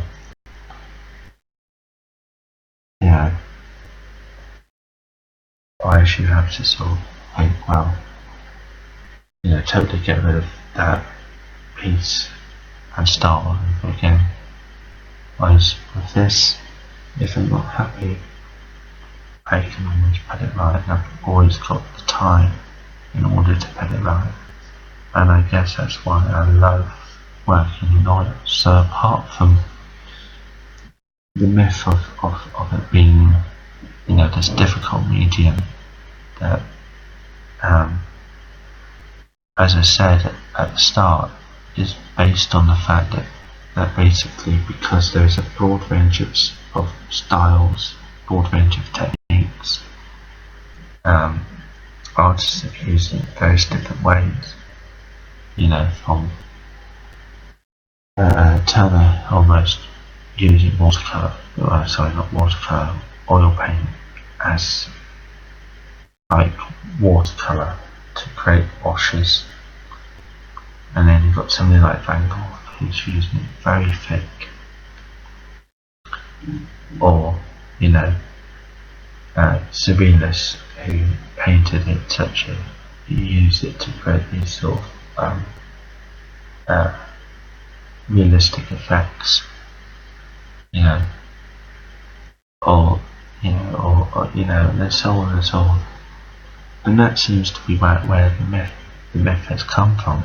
That basically, because there's a broad range of things that you can do with it, and it makes it difficult. No medium is ever simple. All mediums have their good and their bad side about them.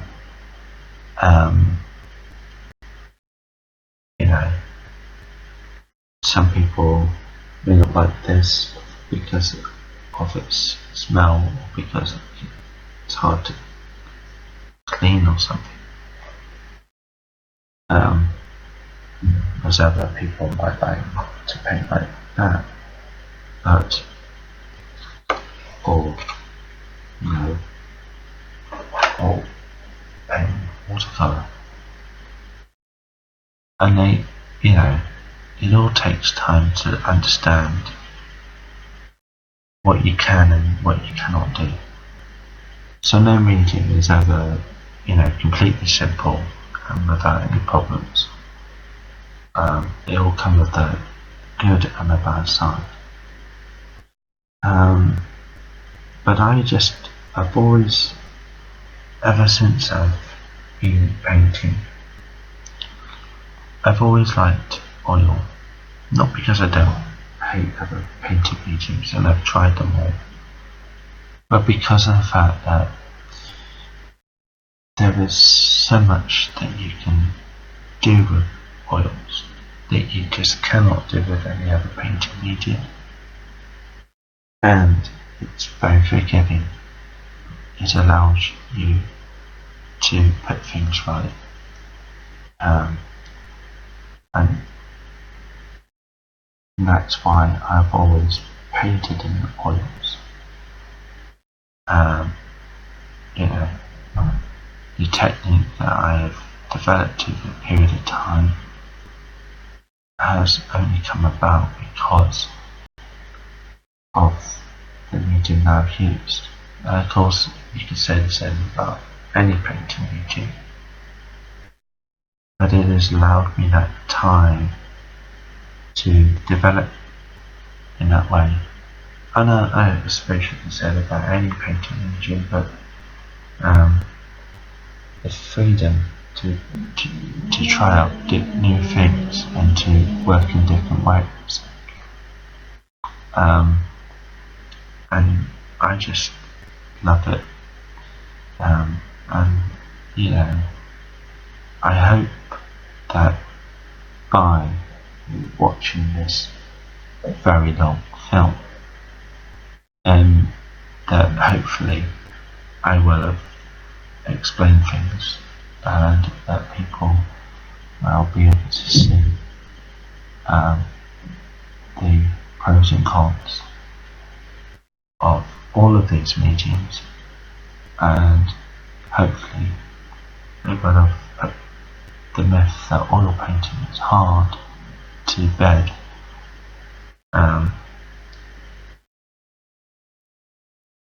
so that people don't get frightened by using it, because they shouldn't be, because it's, when you get your head around it, to me it's one of the most enjoyable and pleasant ways of painting.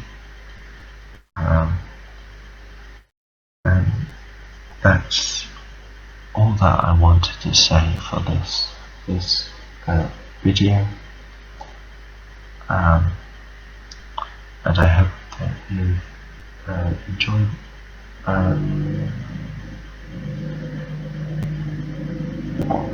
watching this. It's been a while since I've made videos like this. I hope to do some more over a period of time. And that's all that I have to say, really.